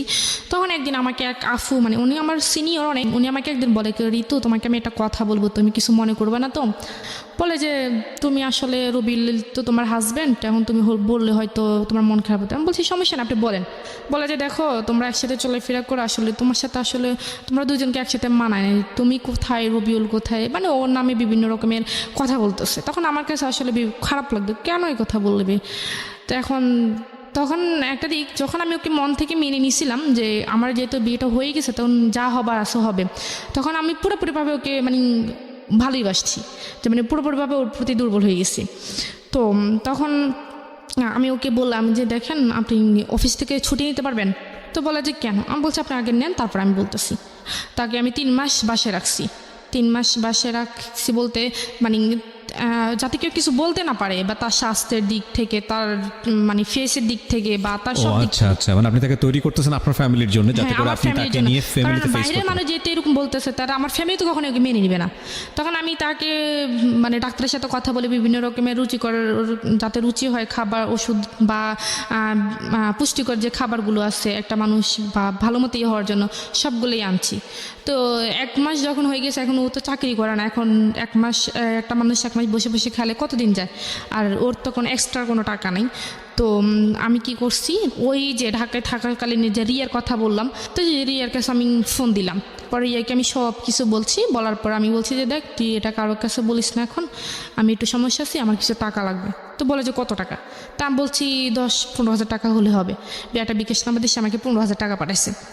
15 হাজার টাকা পাঠানোর পর আমি তার জন্য বিভিন্ন রকমের বিভিন্ন আইটেমের খাবার নিতে, মানে যেগুলি কাজে আসে বা পুষ্টিকর যে খাবারগুলো, সেগুলো নিছে। যেমন তো তাকে 3 মাস পর পুরোপুরিভাবে হয়ে উঠছে, মানে আমি যেরকমটা চাইছি সেরকমটা হয়ে গেছে।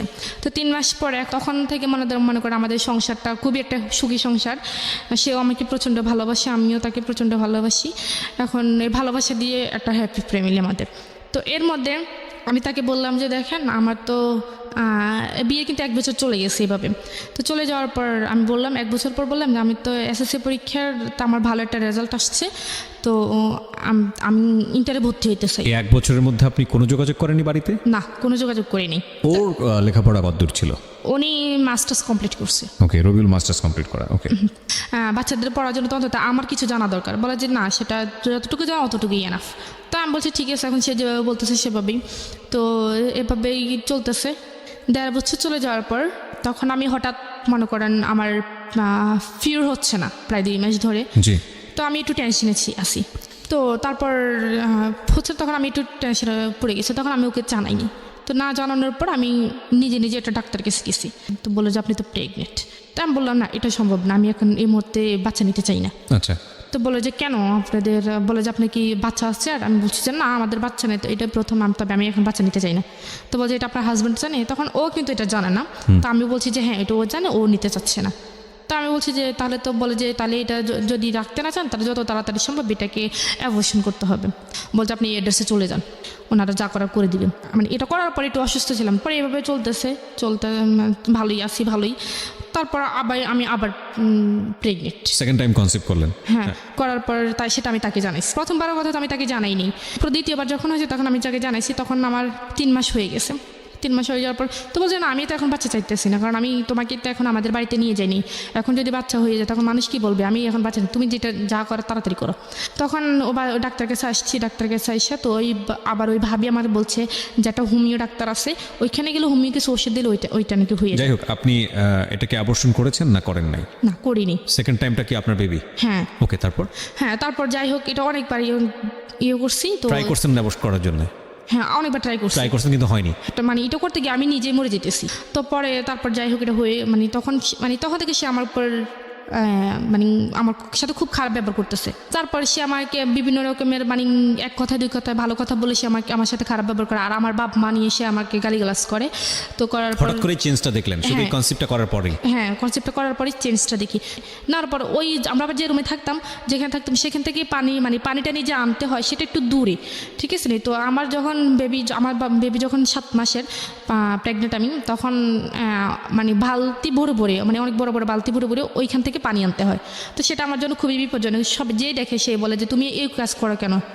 সে আমার দিয়ে বিভিন্ন রকমের জামা কাপড় বা তার শার্ট প্যান্ট ওইগুলো ধোয়াইতো, বা এখন যেগুলো আমার জন্য করা উচিত না সেগুলো করাইতো। তো আমি এক রকমের করতাম, সব কাজ করতাম। তো করার পর যখন 8 মাস হয়ে গেছে, তখন সে আমাকে বলছে যে পরীক্ষা করাইতে, যেটাকে পরীক্ষা করলে যে ছেলে হয় না মেয়ে হয় এটা জানার জন্য। তো আমি বলছি তুমি কি হইলে খুশি? বলে যে আমার ছেলে চাই। তখন আমি বললাম যে এটা তো যদি ছেলে না হয়, বলে যে ছেলে না হলে যদি মেয়ে হয়, তাহলে মেয়ে হলে মেয়ের বিয়ের টাকা আমি দিতে পারবো না। তখনই সে মেয়ের বিয়ের প্রসঙ্গে কথা উঠেছে যে যখন বিয়ে দিবে তখন মেয়ের বিয়ের টাকা সে দিতে পারবে না, আমার বাবার বাড়ি থেকে দিতে হবে। আর মেয়ে যদি হয়, মেয়ে সুন্দর হতে হইবে, ফুটফুটে হইতে হইব। মেয়ে যদি কালো হয়, তাহলে সে মেয়ে কখনই সে রাখবে না, সে পালক দিয়ে দিবে। ছাগল নাকি? সরি ফর দিস ওয়ার্ড, আমি এই ওয়ার্ডটা অনেক উচ্চারণ করাটা ঠিক হচ্ছে না, বাট এটাই আমার এক্সপ্রেশন, ভেরি জেনুইনলি ভিতর থেকে যেটা আসছে, এবং এটা কোনো প্রকার এডিট না হয়ে অনেক জায়গা আমি চাই। ওকে, বলেন। তারপর কি হয়েছে তো আমি গেলাম আমার ওই ভাবিকে নিয়ে গেলাম, তো উনি বলছে যে মেয়ে হবে, তো ডেট দেওয়ার পর বলতেছে মেয়ে হবে। তখন যখন ওকে জানাইছে তখন সে আমার উপর খুব রাগ করছে, মানে আমাকে মানে আমার পারে না, মানে মারবে না ধরবে সে বুঝতে পারতেছে না।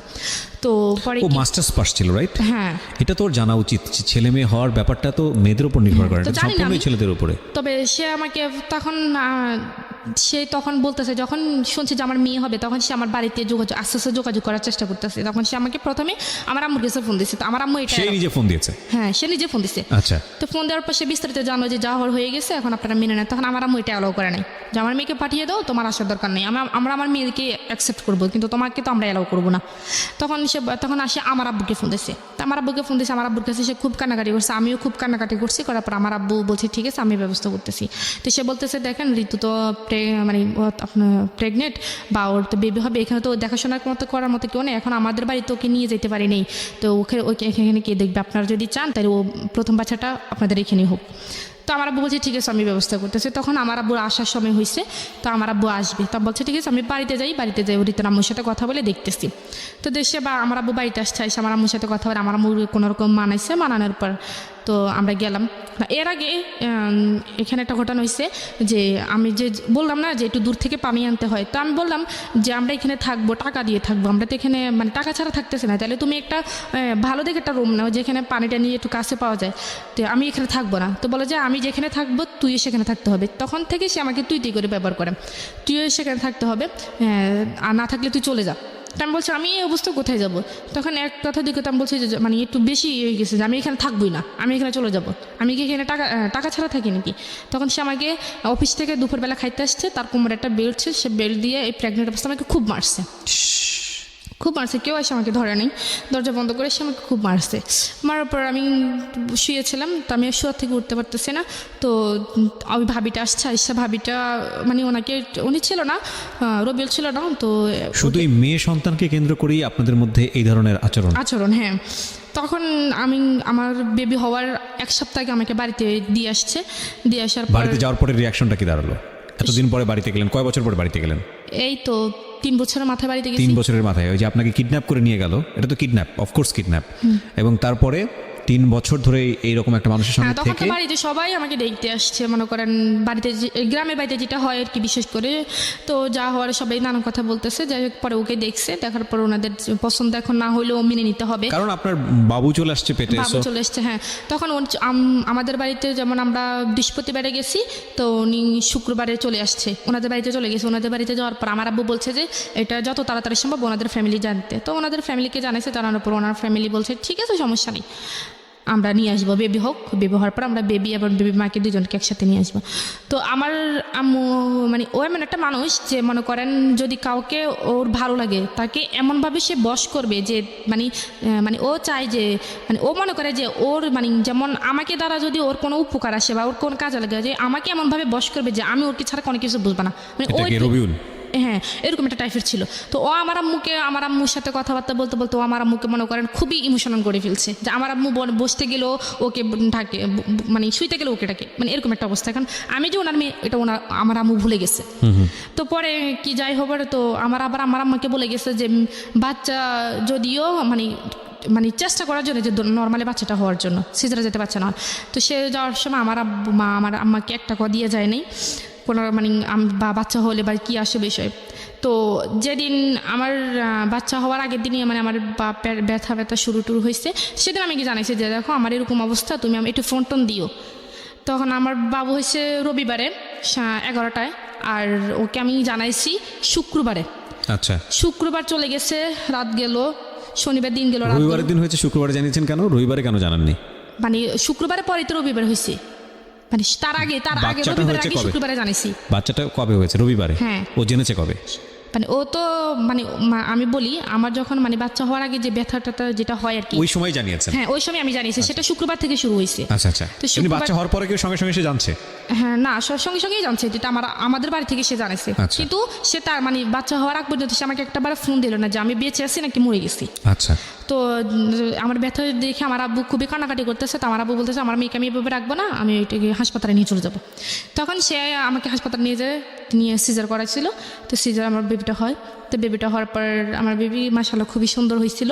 তো হওয়ার পর আমার আব্বা জানাইছিল ওনারে যে তোমার মেয়ে হয়েছে।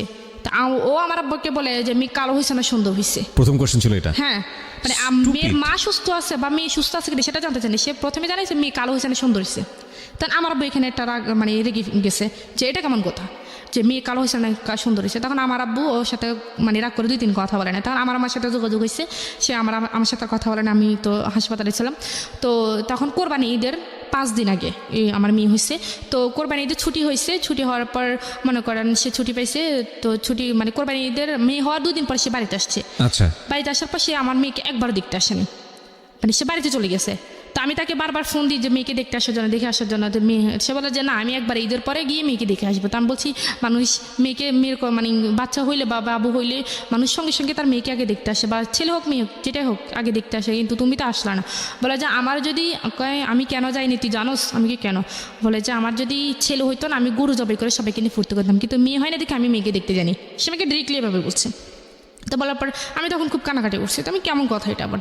তো বলছি ঠিক আছে তোমার আসতে হইবে না। তো আমাদের ঈদের পরে এখন তাদের বাড়িতে আমাকে নিয়ে যাবে, এখন একটা আনুষ্ঠানিকতার দরকার। তো আমার আব্বু মনে করেন যারা ধর্ম মানেন, যারা রিলিজিয়ন মানেন, তারা নিশ্চয়ই এটা জানেন যে there is a hadith on this, যে সৃষ্টিকর্তার 3টা জিনিস খুব প্রিয় এবং 3টা জিনিস আমাদের জন্য আশীর্বাদ স্বরূপ, এবং 3টাই আমরা কেন জানি খুব অপছন্দ করি।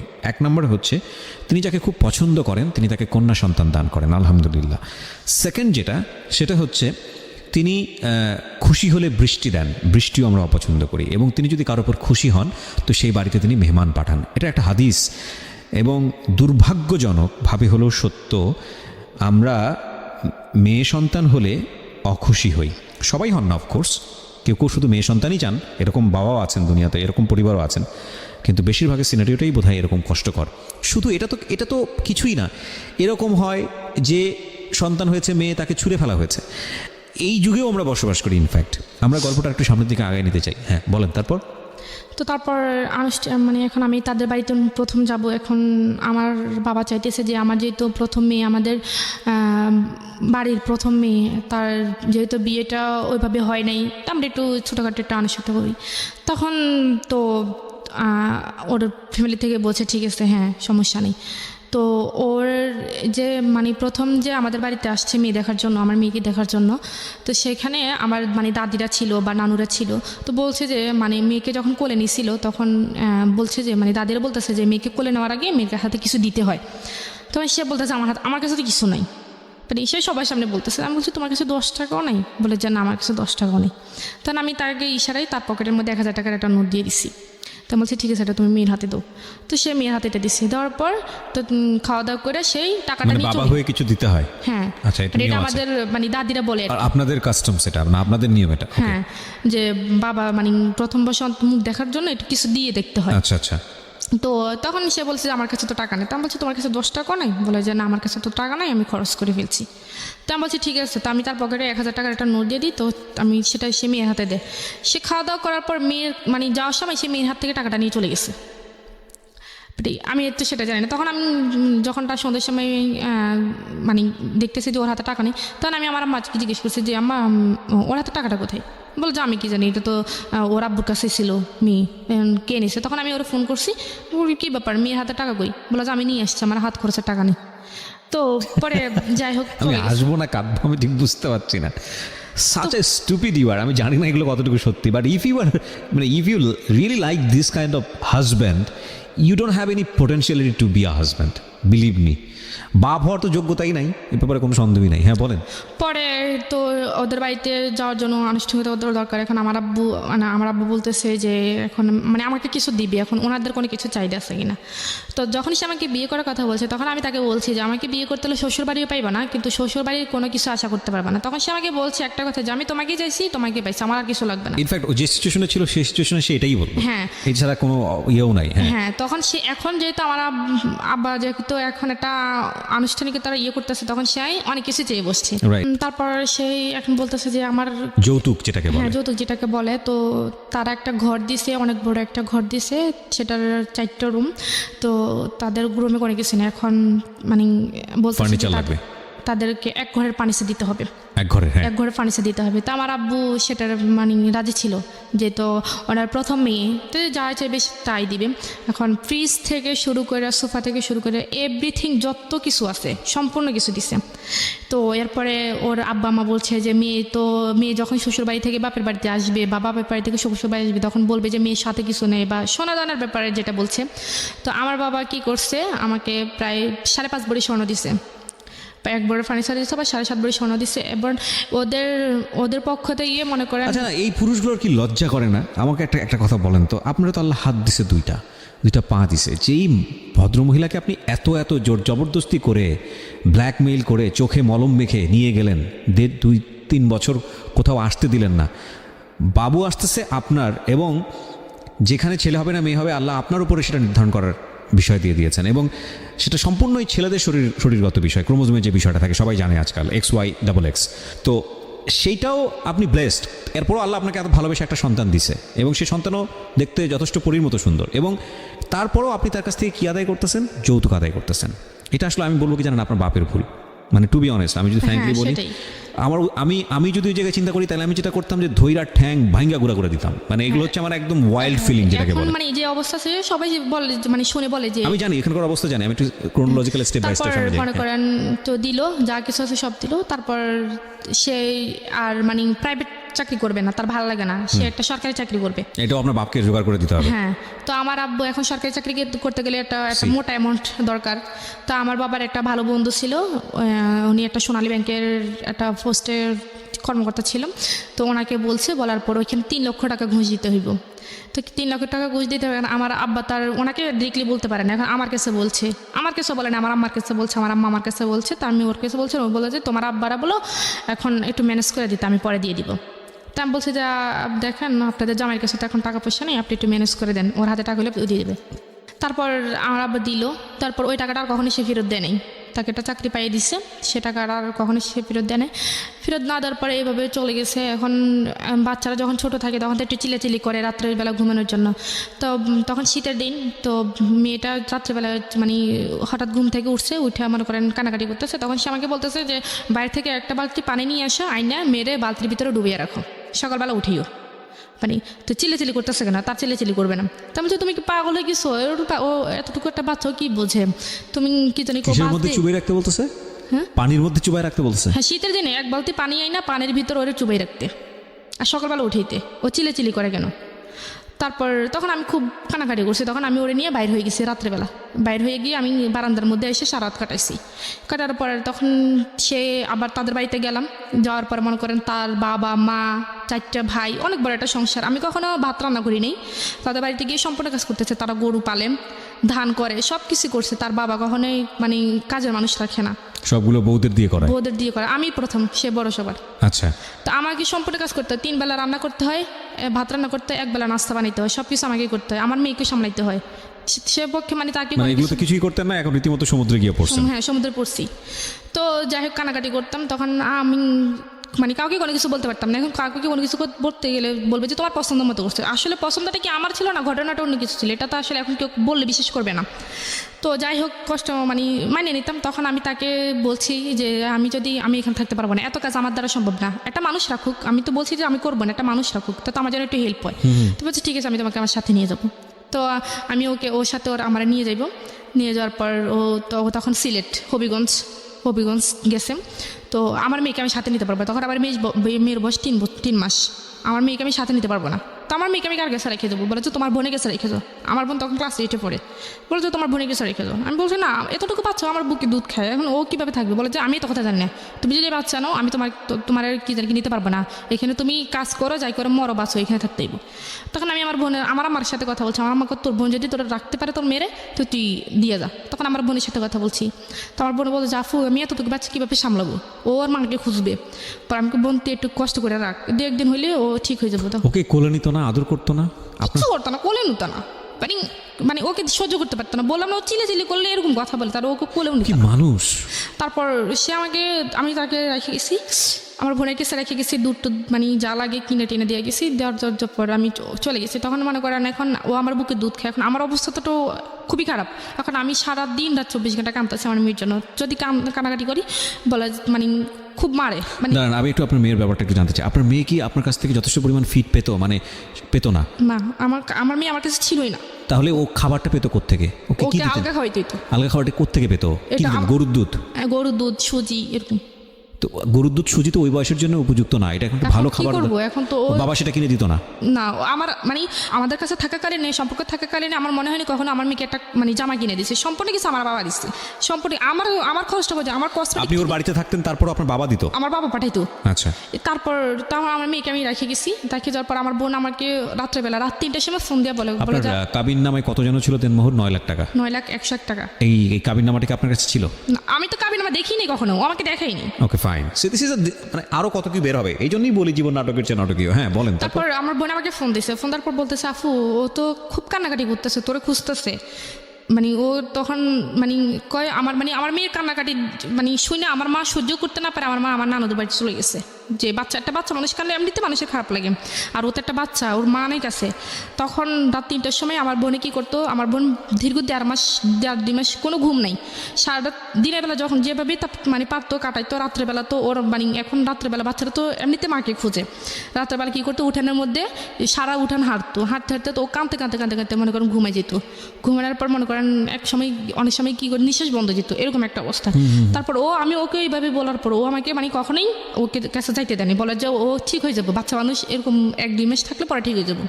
তখন আমার বোন মানে আমার মেয়ের মানে প্রতিদান মানে আমার মেয়ের ঋণ আমি কখনোই শোধ করতে পারবো না। আমার বোনের ঋণ, আমার বোন আমার মেয়ের মানে মেয়ের জন্য যতটুকু করছে। আপনার ছোট বোন? হ্যাঁ, আমার ছোট বোন। আপনার ছোট বোন কি আপনার শ্বশুর বাড়ি গিয়ে থাকতো? না, মানে আমাদের বাড়িতে রেখে গেছি। আচ্ছা। আমার বাবা মা তো আজ পর্যন্ত আমার শ্বশুর বাড়ি কি জিনিস দেখেনি। আচ্ছা ঠিক আছে। তো আপনার ছোট বোনই ওকে পালতো নিজের মায়ের মতো আদর দিয়ে? হ্যাঁ, আদর কেন দিয়ে। রেখে গেলেন আপনার বাড়িতে এত লোকজন, আপনার শ্বশুর বাড়িতে? হ্যাঁ, ওইখানে গেলাম, এখনো কাজকর্ম, এখন আমি তো এত কাজ করতে পারতেছি না। তো আর শাশুড়ি বা অন্য কেউ দেখে না এই মেয়েটাকে? কেউ দেখে না, মানে সারাদিন ওনাদের বাড়িতে থাকার পর খাট থেকে 2-3 দিন পড়েও গেছে। মানে আমি সারাদিন কাজ করতাম, এখন কাজ করতে কাজ শেষ করতে পারতাম না, এখন মেয়েকে সময় দেবো কীভাবে? তখন এটা ওকে দেওয়ার পর আমার আম্মারা বলছে, আমার আম্মা ওকে বুঝেছে, পর ও আমার সাথে ওর সাথে আমার নিয়ে গেলো। তখন মেয়েকে নিবে না, কারণ ও মেয়েকে নিলে ও রাত্রে ঘুমাইতে পারে না। তখন আমি মেয়েরা রেখে গেছি। রেখে যাওয়ার পর আমার মেয়েকে আমার বোনেরা পালছে টালছে প্রায় 6 মাস। আমার মেয়ের সাথে আমার কোনো রকম দেখা হয়নি। 6 মাস পরে আমি আমার বাড়িতে আসছি, আসার পরে মনে করেন মেয়েটি আমার কাছে রাখছি। তখন এই 6 মাসে তো মেয়েটা একটু শিখে, এখন মেয়ে আমাকে চিনে না। যখন আমি বাড়িতে আসছি তখন আমি আমাকে চিনে না। এই সময়টাতে এত মানে খুব ট্রেমেন্ডাসলি ওদের মধ্যে চেঞ্জটা হয়। বিকজ আমি তো রিসেন্টলি বাবা হয়েছি, সো আমি নিজেও আমারও একটা মেয়ে আছে, আমার মাত্র 3 থেকে 3.5 মাস বয়স। 1-2 দিন আমার মেয়ের সাথে আমার কমিউনিকেশনটা খুব মানে গ্যাপ হয়ে যায়, কারণ আমি খুব ভোর 5টায় বের হই বাসাতে। মানে আমি খুব নস্টালজিক। আপনি যখন কথাগুলো বলতেছিলেন না, আপনার হাজব্যান্ডের চেহারা আমার সামনে ভাসতেছিল। আমার মনে হচ্ছিল আমি যদি কাছে পাই আমি ওকে পেটাবো, বিকজ আমার ভেতরের ফিলটা আমি বুঝতে পারতেছি। সরি টু সে যদি আপনার কথাগুলো সত্যি হয়ে থাকে, he is really not good man. আমি আপনাকে বলতেছি রেডিওতে লাখ লাখ মানুষ শুনতেছে, আপনার মানুষ হওয়ার যোগ্যতা নাই। মানে আপনি আপনার স্ত্রীর প্রতি যেটা করেছেন সেটা তো একটা ভয়াবহতম অন্যায় যদি সত্যি হয়ে থাকে। কজ আমরা দুইজনকে সামনাসামনি বসাইনি। আর আপনার স্ত্রী যেটা বলছে আপনার সন্তানকে নিয়ে, মানে এটা সহ্য করার মতো না। যেটা বলছিলাম যে আসলে ভোর 5টার সময় বেরোই, অ্যান্ড ফিরি হচ্ছে রাত 8টা-9টার সময়। সো এই সময় আমার দেখা যায় আমার মেয়ের সঙ্গে আমার ভিডিও কলে কথা হচ্ছে, বা কথা আমার লাইফের স্টাইলটাই এরকম। ইন্টারেস্টিং ফ্যাক্ট হচ্ছে যে সারাদিন পরে বাসায় গেলেও আমাদেরকে তাকায় থেকে চেনে না ঠিক মতো। এবং এই সময়টাতে খুব র্যাপিডলি এই ব্রেনের এই বিষয়গুলো খুব মুভ করে। এবং 6 মাস পরে যদি আসল মা যদি বাচ্চার কাছে যায় তো খুব স্বাভাবিকভাবেই তাকে চিনবে না, এবং এটা মার জন্য খুব কষ্টকর, খুবই কষ্টকর। হ্যাঁ বলুন। তারপর তাও আমি আমাদের বাড়িতে গেছি, তখন মেয়েকে আমি আমার কোলে আনতে চাই, মেয়ে আমার কোলে আসতে খুব ছেলে কান্নাকাটি করে। আমার বোনের কোলে গেলে আবার খুবই মানে ভালো, একবারে হাসি খুশি। আমার কোলে আসতে চায় না সে, মানে আমার কোলে আসলে সে মানে খুবই কান্নাকাটি করে, মানে আমাকে দেখতেই পারে না। তখন আমি ওকে বলতেছি দেখো তোমার কারণেই তো আমার আজকে অবস্থা। আমার নিজের মেয়ে আমাকে চিনতেছে না, বলে যে চিনবে একটু কয়েকদিন থাকলে তারপর চিনবে। তো বলে আমি বলছি যে না। তারপর আমি দীর্ঘ 1 মাস ছিলাম, বাট মেয়ে আমাকে কোনোভাবেই চিনে না, মানে আমাকে দেখলে মেয়ে চিল্লাচিল্লি করে, মানে এরকম একটা অবস্থা। তো তারপরে যাই হোক কোনো রকম প্রায় এরকম 5-6 মাস আমাদের বাড়িতে ছিলাম, থাকার পরে আস্তে আস্তে মেয়ে আমাকে চিনলো। আপনার বোনকে কি মা ডাকতো নাকি? হ্যাঁ, আমাকে মা ডাকতো না, ও আমার বোনকে আম্মু করে ডাকতো। আম্মু ডাকতো না, মাম্মাম ডাকতো। তো তো পরে এখন আমার বোন অবিবাহিত, এখন অপরিচিত একটা কেউ যদি আইসে এরকম অবস্থা দেখে যে আমার বোনকে মারা গেছে, এটা অবশ্যই স্বাভাবিকভাবে অন্যরকম একটা প্রেডিক্ট করবে। হ্যাঁ, বলবে যে মেয়ের বিয়ে হয়ে গেছে বা মেয়ে বাচ্চা যাচ্ছে। তো আবার আমার বোন আবার একটা সমস্যা পড়ে গেছে কি, ওরে ছাড়া কোথাও যাইতে পারতো না, আমার মাকে অত ইয়ে করতো না, ও কিছু মানে ওকে স্যার কোথাও যাইতো, ও যখন আমার বোন আবার মাদ্রাসায় পড়ে, মাদ্রাসায় যাইতে পারতো না, বুকরা গায়ে দিলে চিলাচিলি শুরু করতো, বুকরা ছাপটাই ধরে রাখতো, যাইতে দিত না। তো এরকম একটা অবস্থা। এখন আমি চলে গেছি বাড়িতে, চলে যাওয়ার পর আমি আমার কাছে রাখতে আমাকে একটু চিনছে, চেনার পরে সেই মনে করেন এখন কোরবান আসছে, সামনে কোরবান, এখন যে মানে আমরা যেহেতু এখন শ্বশুরবাড়িতে চলে গেছি, এখন তো শ্বশুরবাড়িতে আমাদের গ্রামের নিয়ম হচ্ছে মনে করেন কোরবানে রমজানের সময় শ্বশুরবাড়ি সবাইকে জামা কাপড় দিতে হয়, তারপর শ্যামাই চিনি বা যেটা লাগে দিতে হয়, আবার কোরবানের সময় একটা যার সামর্থ্য যতটুকু একটা ছাগল দিতে হয় বা যার সামর্থ্য বেশি সেটা গরু দিতে হয়, তার সাথে সব রকমের মশলা 5 কেজি মানে 5 কেজি তেল, মানে এরকম যাবতীয় সব কিছু দিতে হয়। তো এখন কোরবান আসতে আরও 15 দিন বাকি। তো আসলে আমার শ্বশুরবাড়ির লোক 15 দিন আরও অপেক্ষা করতে পারেনি যে আসলে ওরা দিবে কি দিবে না। তো আমার কি জানি কি আমার মেয়েকে আমাকে বলতে পারে না, দেখলে আমার মেয়েকে বলতেছে, আমার মেয়ের নাম হচ্ছে উম্মে হাবিবা। তো বলতেছে হাবিবা তোর নানুদের মনে আজকে এবছর টাকা পয়সা নাই, তো নানুরা মনে এবছর তো দাদুদেরকে কিছু দিতে পারবে না। এটা কি নিয়ম নাকি? হ্যাঁ, এটা আমাদের এদিকে নিয়ম, কালচার, মানে হচ্ছে নানুর বাড়ি থেকে দাদুর বাড়িতে আসতে হবে। হ্যাঁ, কেন দাদুর বাড়ি থেকে নানুর বাড়িতে যেতে পারে না? না না, সব বোগাস নিয়ম। হ্যাঁ, পরে যাই হোক, এখন আমি আমার আম্মাকে বলছি, তো আমার আম্মা বলতেছে ওনারা বুঝে একটু অপেক্ষাও করতে পারে না। তখন আমার আম্মা, সমাজটাও না মানে কেমন জানি, মানে মেয়ে জন্ম দিয়ে রীতিমতো পাপ করে ফেলেছে, মানে প্রত্যেকটা অ্যাঙ্গেলে বৈষম্য, সবকিছু মেয়ের বাড়ি থেকেই যেতে হবে, স্টুপিড। তারপর আমার আম্মা তারপরের দিনই আমার কাকাকে দিয়ে, তখন আপু ছিল না, আমার কাকাকে দিয়েই সব কিছু কিনে কাটা করে পাঠিয়ে দিচ্ছে। পাঠিয়ে দেওয়ার পর তো এখন কোরবানি ঈদে, এখন একটা বিয়ের অনুষ্ঠানে এত মানুষ জানা, কোরবানি ঈদে আমার শ্বশুর বাড়িতে দাওয়াত দিছে। তো আমার শ্বশুর বাড়িতে বলতেছে আমরা শুধু আমাদের আত্মীয় স্বজন, আমরা কি একা যাবো নাকি, আমরা যদি যাই আমাদের আত্মীয় স্বজন কি বলবে। তো আমার আম্মা বললো যে ঠিক আছে, আপনাদের আত্মীয় স্বজন যেহেতু আছে, আপনারা দেখেন কয়জন হয়, তো আসেন। তো 180 জন হয়েছে আত্মীয় স্বজন আপনাদের বাড়িতে আসবে কোরবানির ঈদের দাওয়াত খেতে, 180 জন। তো আমার আম্মা এখন কি করবে, এখন মুখ বুঝে সব সহ্য করতে হবে। তো আমার আম্মা বলছে ঠিক আছে আসেন। তো আসার কথা বলছে, তারপর মানে আমার আব্বু আম্মাকে কখনোই বলে নাই যে আপনারা আমাদের বাড়িতে গিয়া একটু দেখে আসেন, দাওয়াত তো দূরের কথা, মানে গিয়ে একটু দেখে আসেন, নিজের আসতে খাওয়ার জন্য। মানে প্রত্যেক মাসে একবার হইলেও ওনাদের বাড়িতে সবাই দাওয়াত পড়ে আমাদের বাড়িতে। তো যাই হোক, এখন তারপর কি হয়েছে, এর মধ্যে মনে করে আমার বোন আবার একটা ছেলের সাথে রিলেশন করতো, এখনও হয়তো করে, আমি বাট জানি না কি সত্যি কিনা। তো একটা ছেলের সাথে রিলেশন করতো, সেটা আবার এটা বলতে ভুলে গেছি, আমার বোনকে যখন আমার হাজব্যান্ড দেখছে বা রবিলে দেখছে, তখন সে আমাকে বলতেছে করি তো তোমাকে একটা কথা বলবো। তা বলে কি কথা, তো বলে যে তোমার আগে যদি তোমার বোনকে দেখতাম না, আমি তোমার বোনকে বিয়ে করতাম। তো আপনার পায়ে জুতা ছিল না?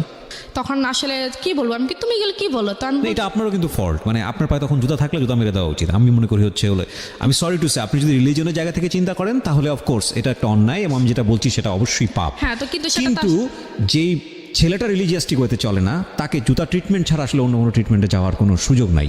হ্যাঁ, মানে আমি আসলে আজকে প্রেজেন্টারের বাইরে চলে যাচ্ছি, সরি ফর দিস। আমি ভবিষ্যতে আরও কি বলবো আমি জানি না, কারণ আপনার গল্পটা যেদিকে যাবে আই এম রিয়েলি মানে আউট অফ মাইন্ড অ্যাকচুয়ালি। তারপর সে মনে করেন এখন একজন হাজব্যান্ড কার জন্য সাজে, তার ওয়াইফের জন্যই তো, বা একজন ওয়াইফ তার কার জন্য সাজে, হাজব্যান্ডের জন্য, হাজব্যান্ডের জন্য। সে যখন কোনো শার্ট পরে বা কোনো প্যান্ট পরে বা একটু হাইটেই হয়ে বা একটু বাইরে হয়, তো তখন আমাকে মানে বলে ঋতু দেখো তো আমাকে ভালো লাগতেছে, বাইরে গেলে মেয়েরা আমাকে পছন্দ করবে, আমাকে ডিরেক্টলি এরকম।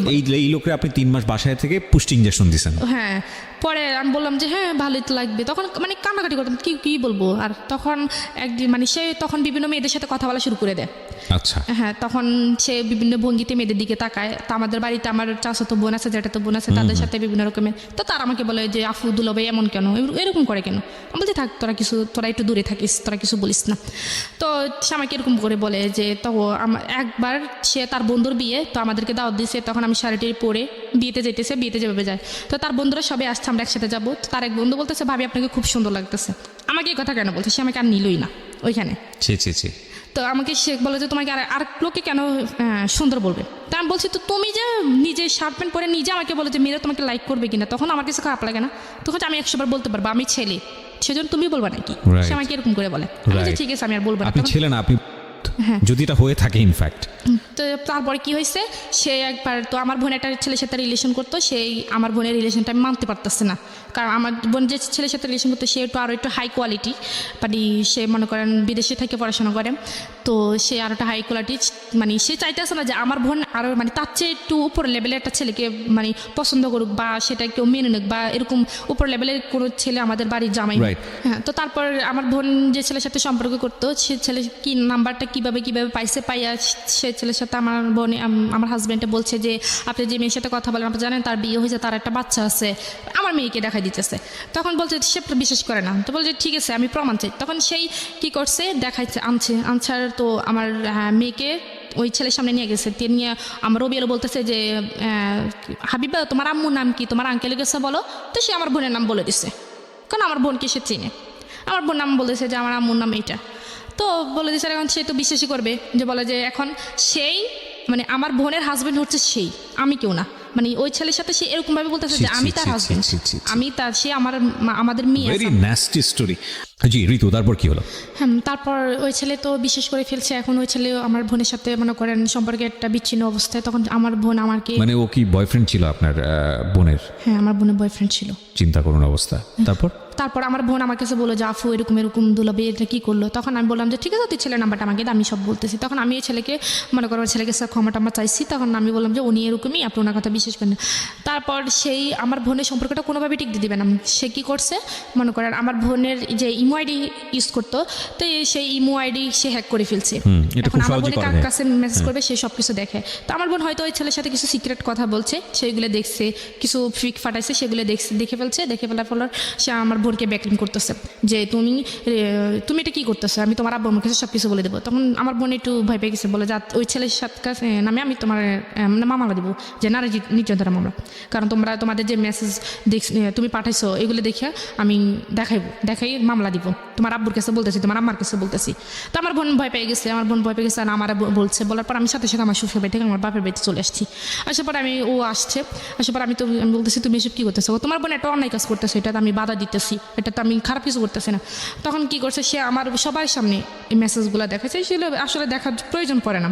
তারপর দেখেছি, তখন ওর কারণে আমার বোনকে আমার মেজো জ্যাঠা খুব মারছে এই মেসেজগুলো দেখে। মানে এখন ওরা তো জেনে গেছে একটা ছেলের সাথে রিলেশন আছে, এখন এগুলো দেখে ছেলের সাথে রিলেশন কেন, এগুলো দেখেও খুব মারছে। এটা তো আরো খুব সুন্দর করে ওয়াইজলি এটাকে সমাধান করা যেতে পারতো, নিজের ঘরের খবর চারদিকে জানাই দেওয়ার কোনো মানে তো নাই, মানে হতো না।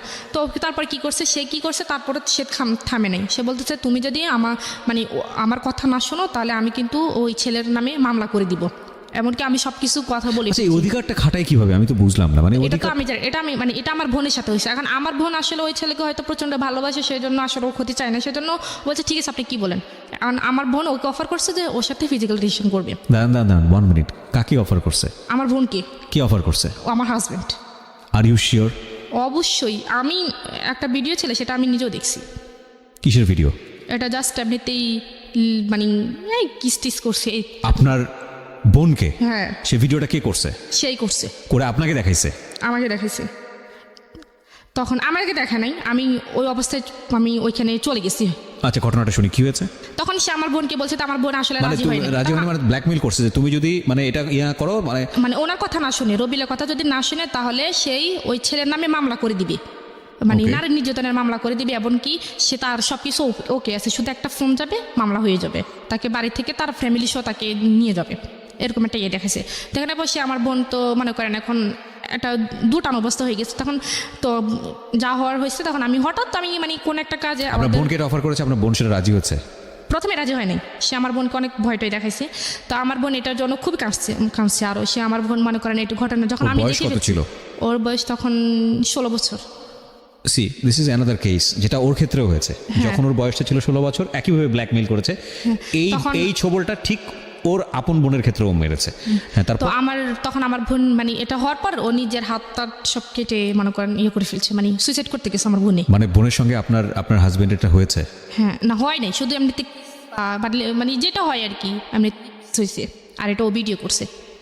তো তখন আমি ওই অবস্থায় ওইখানে ওদেরকে ওই অবস্থা দেখে ফেলছি, দেখে ফেলার পর ও আর তখন আমার বোনকে তো ছেড়ে দিয়েছে, ছেড়ে দেওয়ার পর আমার বোন আমাকে জড়াই ধরে কাঁদতেছে, খুব কান্নাকাটি করে এসব কথা বলতেছে। তখন আমি যখন বলছি যে তুমি এসব কিছু করতেছো, আমি এক্ষুনি সবাইকে জানিয়ে দেবো, তখন ও আমাকে বলে যে তুই যদি বলস তো আমি বলবো যে তুই তোর বোনকে আমার কাছে দিয়ে গেছিস, ও আমাকে বলতেছে।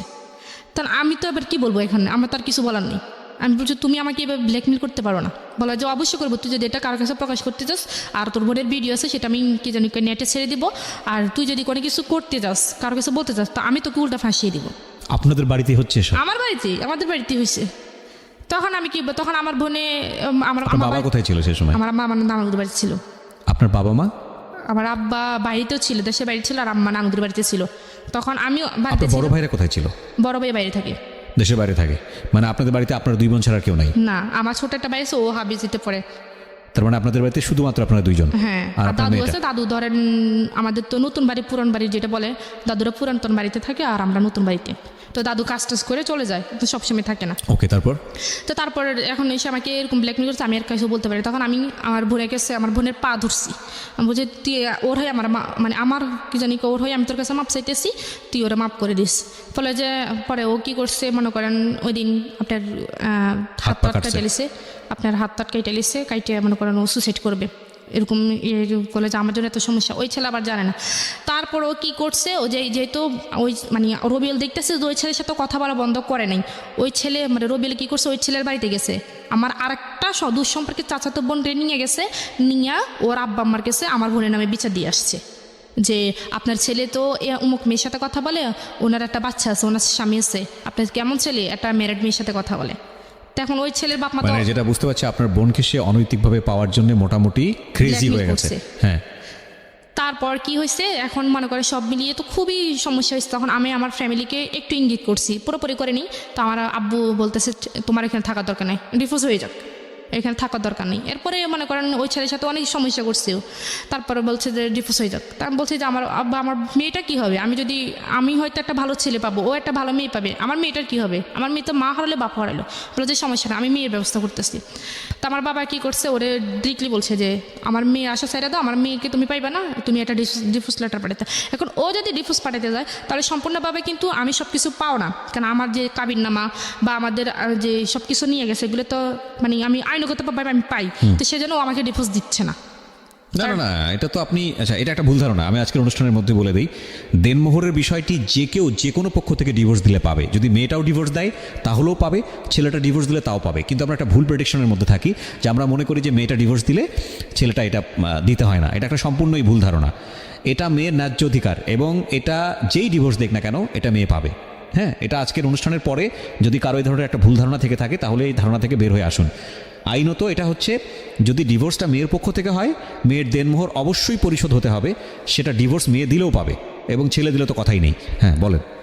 তারপর মনে করেন এরকম কিছু হয়েছে, এখন তারা আমাকে ডিভোর্স দিবে না, মানে এরকম আমাকে মনে করেন নানানভাবেও টর্চার করতেছে, আমার গায়ে হাত তুলতেছে, খুব হাত তুলতেছে। একবার ওদের বাড়িতে মানে তারপরে আমি যখন ওদের বাড়িতে গেছি তখন ও মানে পকেটে 200 টাকা রাখছে, এটা আমি জানি না। এখন ওর ভাইরা আছে, ওর একটা ভাই আছে, ও আবার একটু হাত লাড়ে, মানে ছোট্ট টাইপের আর কি, মনে করেন 100-200 টাকা পাইলে এগুলো নিয়ে যায়। তো আমাদের রুমে, আমরা যে রুমে থাকি, রুমে পকেটের ভিতরে 200 টাকা রাখছে। রাখার পর এখন ধানের দিন আসছে, আমরা ধানটা নিয়ে সবাই বাইরে কাজে ব্যস্ত। ও দুপুরবেলা আমি হঠাৎ খাইতে গেছি, আমাকে বলতেছে ওই চোরের ঘরে চোর, তুই আমার টাকা দে, মানে ডিরেক্টলি সবার সামনে। আমি তো মানে অবাক হয়েছি, কি আমি টাকা কিসের চোর, কিসের টাকা? বলে যে আমি পকেটে 200 টাকা রাখছি, তুই আমার টাকা নিচ্ছিস না, তুই আমার টাকা দে। আমি বলছি খোদার কসম আমি টাকা নেই, আমি করার হিসেবে হাত দিয়ে রাখতে পারবো, আমি টাকা নিইনি। তো সে আমাকে খুব গালিগালাজ করছে। গালিগালাজ করার পর আমি মানে এভাবে বলছি যে, আমি বলছি আল্লাহ যে টাকাগুলো নিছে সে আল্লাহ তার বিচার করে। আজ যে যাই মানে যে তাকে মানে অবিচার অন্যায়ভাবে তাকে গালিগালাজ করছে, তাকে যেন আল্লাহ বিচার করে, আমি এভাবে বলছি। বলার পর আমি দরজাটা লাগিয়ে ফেলছি। সেই গোসল করতে গেছে, গোসল করে আইসা মানে 5 মিনিটও দাঁড়ায়নি। আমি বলছি যে তুমি একটু দাঁড়াও, আমি জামা কাপড় চেঞ্জ করতেছি, তুমি একটু দাঁড়াও, আমি জামা কাপড়টা চেঞ্জ করি। কারণ আমার পাশের রুমে আমার শ্বশুর, বাইরে দরজার সামনে আমার দেবর আছে, তাহলে আমি তাদের সামনে কীভাবে এই অবস্থায় দরজা খুলি? দরজাটা খোলার দেরি হয়েছে কেন, সেই দরজা মরজা ভাঙ্গে আমার শ্বশুর আমাকে খুব গালিগালাজ করছে। তখন তার হাতে একটা বাঁশের একটা কাঁচা ইয়ে ছিল, তো সেটা আইনা আমি ভাবছি, আমি জানতাম যে দরজাটা খুলিস আমাকে মারবে, তো এভাবে যে মারবে আমি জানি না। তো আমি মানে তার ভয়ে আমি দরজার পাশে লুকিয়েছিলাম। সে ওইখান থেকে আমাকে আইনা এই কাঁচা ইয়ে দিয়ে মানে প্রায় 10-16-17টা বাড়ি দিয়ে দিচ্ছে। তখন সে তার মানে আমার শ্বশুরে মানে আয়সা একটু না ধরে তাকে বলতেছে, মানে এভাবে বলছে যে মার, ভালো মতো মার। এরকম কইটা বলছে। Nothing to say, this is a violence man, this is definitely violence, পুরা পারিবারিক ভায়োলেন্স। ওহ গড, কি স্ল্যাং! আমরা স্ল্যাংটা মিউট করতে বাধ্য হলাম কারণ এটার গণমাধ্যমে স্ল্যাংটা যাওয়া উচিত হবে না, বাট যেটা হয়েছে, যেটা দ্বিপাক্ষিকভাবে আমি জানি না কতটুকু সত্যি মেয়েটা বলছে, যদি হয়ে থাকে এটা ভায়োলেন্স এবং এটা পুরো পরিবারে ফেসে যেতে পারে এই ধরনের ঘটনা ঘটলে। খালি ওই মেয়েটা যদি, যার উপরে গায়ে হাত তুলেছে, ওই মেয়েটা যদি জাস্ট একটা সরকারি হাসপাতালে গিয়ে ওয়ান স্টপ সার্ভিস, যেটাকে বলে ওয়ান স্টপ সার্ভিস থেকে জাস্ট একটা পেপার নিয়ে আসবে যে আমার গায়ে হাত তুলেছে, এটা হচ্ছে ডাক্তার লিখে দেবে যে হ্যাঁ এই হাত তোলার জখম থেকে হয়েছে, এটা নিয়ে থানায় যাবে, সঙ্গে সঙ্গে সে অ্যারেস্ট হয়ে যাবে সঙ্গে সঙ্গে। বাংলাদেশের নারী নির্যাতন আইন এতটা কঠিন, এতটা প্রখর।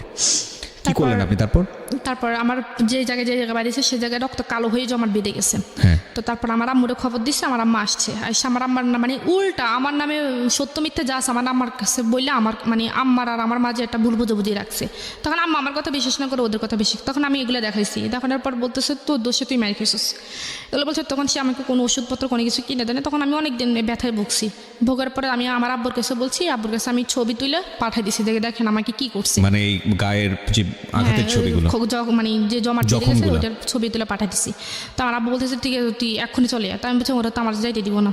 তখন সে বলছে যে কি আমার শ্বশুর কাছে ফোন দিয়েছে, শ্বশুর কাছে ফোন দিয়েছে, আমার আব্বু বলতেছে যে আমাদের বাড়িতে একটা কাজ আছে, মেয়ের একটু পাঠান, 2 দিন থেকে চলে যাবে। তখন আমি আমার মেয়ের নিয়ে চলে গেছি। চলে যাওয়ার পর আমার আব্বু বলছে যে ওরে ফোন দিয়েছে, তো তুমি আমার মেয়ের সাথে আর কোনো সম্পর্ক রাখবে না, আমাকে আমি 1 মাসের মধ্যে আমি ডিভোর্স লেটার পাঠাইতেছি। তখন সে কী করছে, আমার আব্বার কাছে মাপ টাপ চাইছে, চাইয়া সে আমাদের বাড়িতে গেছে বৃহস্পতিবার গেছে, শুক্রবারের দিন সে আমার মেয়েকে বলতেছে যে আমি মেয়ের ওরে নিয়ে একটু হাবিবের নিয়ে একটু দোকান থেকে ঘুরে আসি। তখন তো আমি আর জানতাম না তার মনে কিছু, চুরি করে নিয়ে চলে গেছে। হ্যাঁ, তার থেকে আর দেয় চায়নি। তার থেকে প্রায় 2 মাস হয়ে গেছে। 2 মাস হয়ে যাওয়ার পর সে আর কোনো যোগাযোগ রাখে নাই তার সাথে। তাদের সম্পূর্ণ সিম তারা চেঞ্জ করে ফেলছে। কতদিন আগের ঘটনা এটা? আরও ধরেন 4 মাস আগের ঘটনা। আচ্ছা, তারপর সম্পূর্ণ সিম চেঞ্জ করে বলছে। তখন আমি খুব কানাকাটি করছি, তখন আমি নিজে তো যেতে পারবো না। তখন আমি আমার এক কাকারে পাঠাইছি, আমার কাকা ওইখানে গেছে, ওইখানে ওনাকে সবাই ধরছে, মারধর করবো, ওনারা এটা করবো। তখন আমার কাকা ভয়ে চলে আসছে যে ওইখানে ওনারা ভালো ব্যবহার করতেছে না আমার সাথে, আমি যেতে পারবো না। তখন আমার বাবা বলছে যে ঠিক আছে এই বিয়ে এখানে তোর ভাগ্যে নাই, তোর মেয়ে যদি তোকে যদি তোর মেয়ে মা বলে মনে করে তাহলে তোর মেয়ে তোর কাছে একদিন ফিরে আসবে, এটা মনে রেখে তারপর আমার আব্বারা ওইখান থেকে কোর্টে ইয়ে করে ডিভোর্স লেটার পাঠিয়ে দিচ্ছে। তো ও নাকি রিসিভ করে না, ওইটা আবার কাজে অফিসে চলে গেছে। কতদিন আগে পাঠাইছে? 3 মাস আগে পাঠিয়েছে। 3 মাস আগে পাঠিয়েছে। ডিভোর্স লেটার এক পক্ষ থেকে পাঠানোর পরে 3 মাস 13 দিন অতিবাহিত হলে সেটা অ্যাক্টিভ হয়ে যায়। সো আপনার যদি 3 মাস 13 দিন অতিবাহিত হয়ে থাকে তাহলে অলরেডি ডিভোর্স হয়ে গেছে, যদি প্রসিডিংয়ে কোনো ঝামেলা না থাকে। আমি তার আগে আপনাকে একটা কথা বলতে চাই। একটা কথা হচ্ছে, মেয়েটাকে যে নিয়ে গেছে শুধুমাত্র জিঘাংসা থেকে, মেয়েটাকে তো লাভ করে না, সে তার ফ্যামিলির কেউই লাভ করে না, শুধুমাত্র রাগারাগির পর্যায়ে থেকে সে জিনিসটা করেছে। আমাকে কষ্ট দেওয়ার জন্য আপনি স্টেপ নেননি কেন? লিগ্যাল কোনো স্টেপ নেননি কেন? আপনি ওকে ইজিলি ডিভোর্সটা কেন দিলেন? আমি ডিভোর্স দিচ্ছি কারণ আমার বাবা তো সব কিছু জানে। না, আপনি ডিভোর্স তো অবশ্যই দিবেন, কিন্তু আপনি কেন মামলা করেননি? মামলা করে আমার বাবা মামলা করতে চায়নি, কারণ মামলা করলে মনে করেন এখানে মানুষ হাসাহাসি হবে, সেজন্য বা মান সম্মানের দিকে তাকিয়ে আমার বাবা মামলা। এটাই সবচেয়ে বড় ভুল। আর কত হাসাহাসি অফ হবে বলেন? হাসাহাসি কি কম হয়েছে? ওর তো শাস্তি হওয়া উচিত ছিল। এত বড় শাস্তির পর আপনারা ছাড় দিয়ে দিলেন, এটা আপনাদের অনেক বড় একটা অপরাধ। আপনারা যা বলেছেন এখানে সেটা যদি সত্যি হয়ে থাকে একপাক্ষিক, আমি আবার বারবার বলছি, কারণ আমি হয়তো আপনার হাজব্যান্ড এখানে সামনাসামনি থাকলে সে হয়তো তার বলার যুক্তি ছিল। যদি আপনি যা বলেছেন সব কিছু সত্যি হয়ে থাকে তাহলে আপনাদের অবশ্যই মামলা করা উচিত ছিল। আপনার সন্তানকে ফিরে পাওয়ার জন্য, আপনার সন্তানের বয়স কত? আমার 2.5 বছর। 2.5 বছর। আপনার সন্তানকে পাওয়ার আপনার লিগ্যাল রাইট আছে। আপনার সন্তানকে পাওয়ার জন্য আপনার মামলা করা উচিত। আপনি কেন, আমি আজকে সবাইকে রেডিওর মাধ্যমে বলছি, সবার প্রতি রেসপেক্ট রেখে বলছি, যদি এইরকম নির্যাতনের শিকার কেউ হন, তাহলে আপনারা যেটা করবেন সেটা হচ্ছে কন্টিনিউয়াসলি, যদি এরকম নির্যাতন হয়ে যায়, যদি মনে করেন যে না সংসারটা আসলেই হবে না, সম্ভব না, তাহলে নইলে এই ধরনের স্টেপে যাওয়া উচিত হবে না। কারণ এটা অনেক সময় হিতে বিপরীত হতে পারে। যে আপনি যদি মনে করেন যে সংসারটা আসলে হবে না এবং আপনি বঞ্চিত হচ্ছেন, একটা ডিসিশন যদি আপনি নিয়েই ফেলেন, সরকার কিন্তু প্রুফ ছাড়া, আইন কিন্তু প্রুফ ছাড়া এক কলমও নড়ে না। এইরকম নির্যাতন হলে অবশ্যই আপনার ডাক্তারের কাছে গিয়ে একটা প্রুফ নিয়ে আসা উচিত যে আপনার উপর নির্যাতন হয়েছিল। জীবনের কোনো একটা পর্যায়ে গিয়ে, যে কোনো একটা সময় গিয়ে আপনি অ্যাকশনে যেতে পারবেন। সুতরাং আপনি অনেক বড় ধরনের ভুল করেছেন আমি বলবো। আপনি আজকে মন খুলে কথা বলার জন্য এখানে এসেছেন, কারণ আপনি হয়তো কাউকে সলিউশন দিতে আসেননি, বা আপনার জীবন গল্প শুনে কে কোন লেসন পেলো সেটার জন্য আপনি এখানে আসেননি। আপনার মেয়েটা কী অবস্থায় আছে সেটাও আপনি জানেন না। তারপরেও আমি আপনাকে একটা প্রশ্ন করব, সেটা হচ্ছে, কি মনে হয় আরও আগে যদি চলে আসতেন তাহলে জীবনটা আরও সুন্দর হতো না? এখন এটাই মনে হয় যে তখন যদি তো আমার বারবার এটাই মনে হয় যে যখন প্রথম ফিজিক্যাল রিলেশন হয়েছে তখন যদি আমি আমার মনটাকে চেঞ্জ না করে তখন যদি আমি চলে আসতাম, কারণ আমার exactly that is the point, that is the lesson of the story. বাংলাদেশের সামাজিক প্রেক্ষাপটে অনেক মেয়েই আছেন এবং আমাদের সামাজিকতার লেসনটাই এটা, যারা শারীরিক সম্পর্কটাকে এত বড় কিছু মনে করে পুরো জীবনটাকে বলি দিয়ে দেন। That is absolutely wrong, absolutely wrong. এবং আমি আবারও বলতেছি এটা 100% রং। আমরা এই আয়ামে জাহিলিয়া যুগের বসবাস করি না। একটা শারীরিক সম্পর্কের জন্য পুরো জীবনটা শেষ হয়ে যায় না। Please be remember this. ওর মুখ থেকে এটা বের হয়েছে, আমি এটার জন্য ওয়েট করতেছিলাম যে এই কথাটা ও বলুক। যদি ও ওই সময়টা চলে আসতো তাহলে ওর জীবনটা আজকে অন্য জায়গায় থাকতে পারতো। আপনি লেখাপড়ার পরবর্তীতে কন্টিনিউ করেননি, রাইট? করতে দেয়নি আমাকে। এখন কি অবস্থা? পড়াশোনা করবেন? ভবিষ্যৎ পরিকল্পনা আছে কোনো কিছু? এখন এরকম অবস্থায় এরকম পরিকল্পনা আছে, কারণ আমার বাবা তো আমাকে পুরো সাপোর্ট দিতেছে, বলতেছে যে তুমি যা হয়েছে তুমি ভুলে যাও, যেটা এটা তোমার জীবনে একটা অ্যাক্সিডেন্ট। কিন্তু আমি ভুলতে পারতাম, যদি আমার একটা মেয়ে না থাকতো তাহলে আমি অবশ্যই বলতে পারতাম। কিন্তু আমি আমার মেয়েটাকে খুব মিস করি, যে মাঝে মাঝে তার নাম্বারে ফোন দিই যে মেয়ের সাথে কথা বলার জন্য, কিন্তু তার নাম্বার কোনোভাবেই আমি অফেন পাই না। খুব কঠিন। আমি আপনাকে একটা কথা বলি ঋতু, এর পরের পরিস্থিতি হয়তো বা আরও কঠিন হবে। তাওয়াক্কাল তো আল্লাহ, আল্লাহ সবার ভালো চান, হয়তো কঠিন হবে না। আমি যদি কঠিন হয় এমন হতে পারে আপনার পরিবার থেকে আপনি হয়তো নেগলেক্টের শিকার হবেন, আল্লাহ না করুক। আপনার বাবা হয়তো আপনার খুব খুব ভালো, হ্যাঁ, হয়তো আশীর্বাদ হিসেবে এসছে। তারপরেও দেখবেন যে একটু এদিক ওদিক হলে হয়তো অন্যরকম কোনো কথা বলবেন, নিজের কাছে সহ্য করতে পারবেন না। সুতরাং আমি আপনাকে বলবো পড়াশোনাটা কন্টিনিউ করেন। আপনার বয়স কত এখন? এই তো 19 চলতেছে। 19 চলতেছে। আপনি এসএসসি পাস করেছেন, রেজাল্ট কী ছিল? 4.33। আপনার আবার নতুন করে শুরু করার বয়স আছে এবং আপনি খুব ইজিলি সেটা শুরু করতে পারবেন। শুরু করেন, তারপরে নিজের পায়ে দাঁড়ান, একদিন এই সব প্রতিকূলতার বিরুদ্ধে কথা বলতে পারবেন। যদি নিজের পায়ে না দাঁড়ান সারা জীবনে আপনি বোঝা হয়ে থাকবেন, সেটা আরও বেশি কষ্টকর। এখন ডিভোর্স পাঠানোর পর বিভিন্ন জায়গা থেকে আমার জন্য বিয়ের জন্য আসছে আমার বাবা। আবার নো, আমি অবশ্যই আপনার ফ্যামিলিকে বলবো নট নাও প্লিজ। বিয়ে শাদী এখনই দিন না।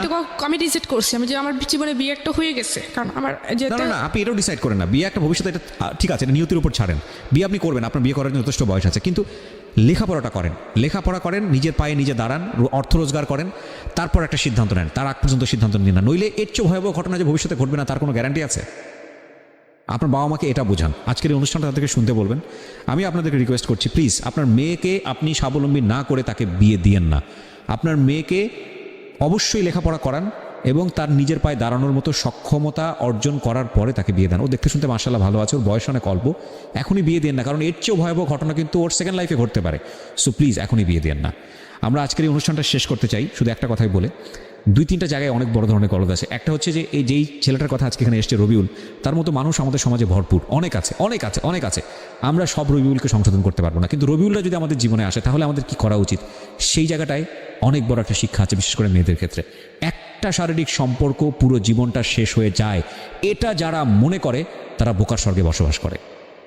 এই ধরনের সেন্স নিয়ে যদি কেউ আপনি আপনার জীবনটাকে বলি দিয়ে থাকেন তাহলে এর চেয়েও ভয়াবহ রকমের শিকারের হতে পারেন। শুধু এটাই মনে রাখবেন আজকের এই জীবন গল্প থেকে। আমরা শেষ করছি প্রিয় শ্রোতা।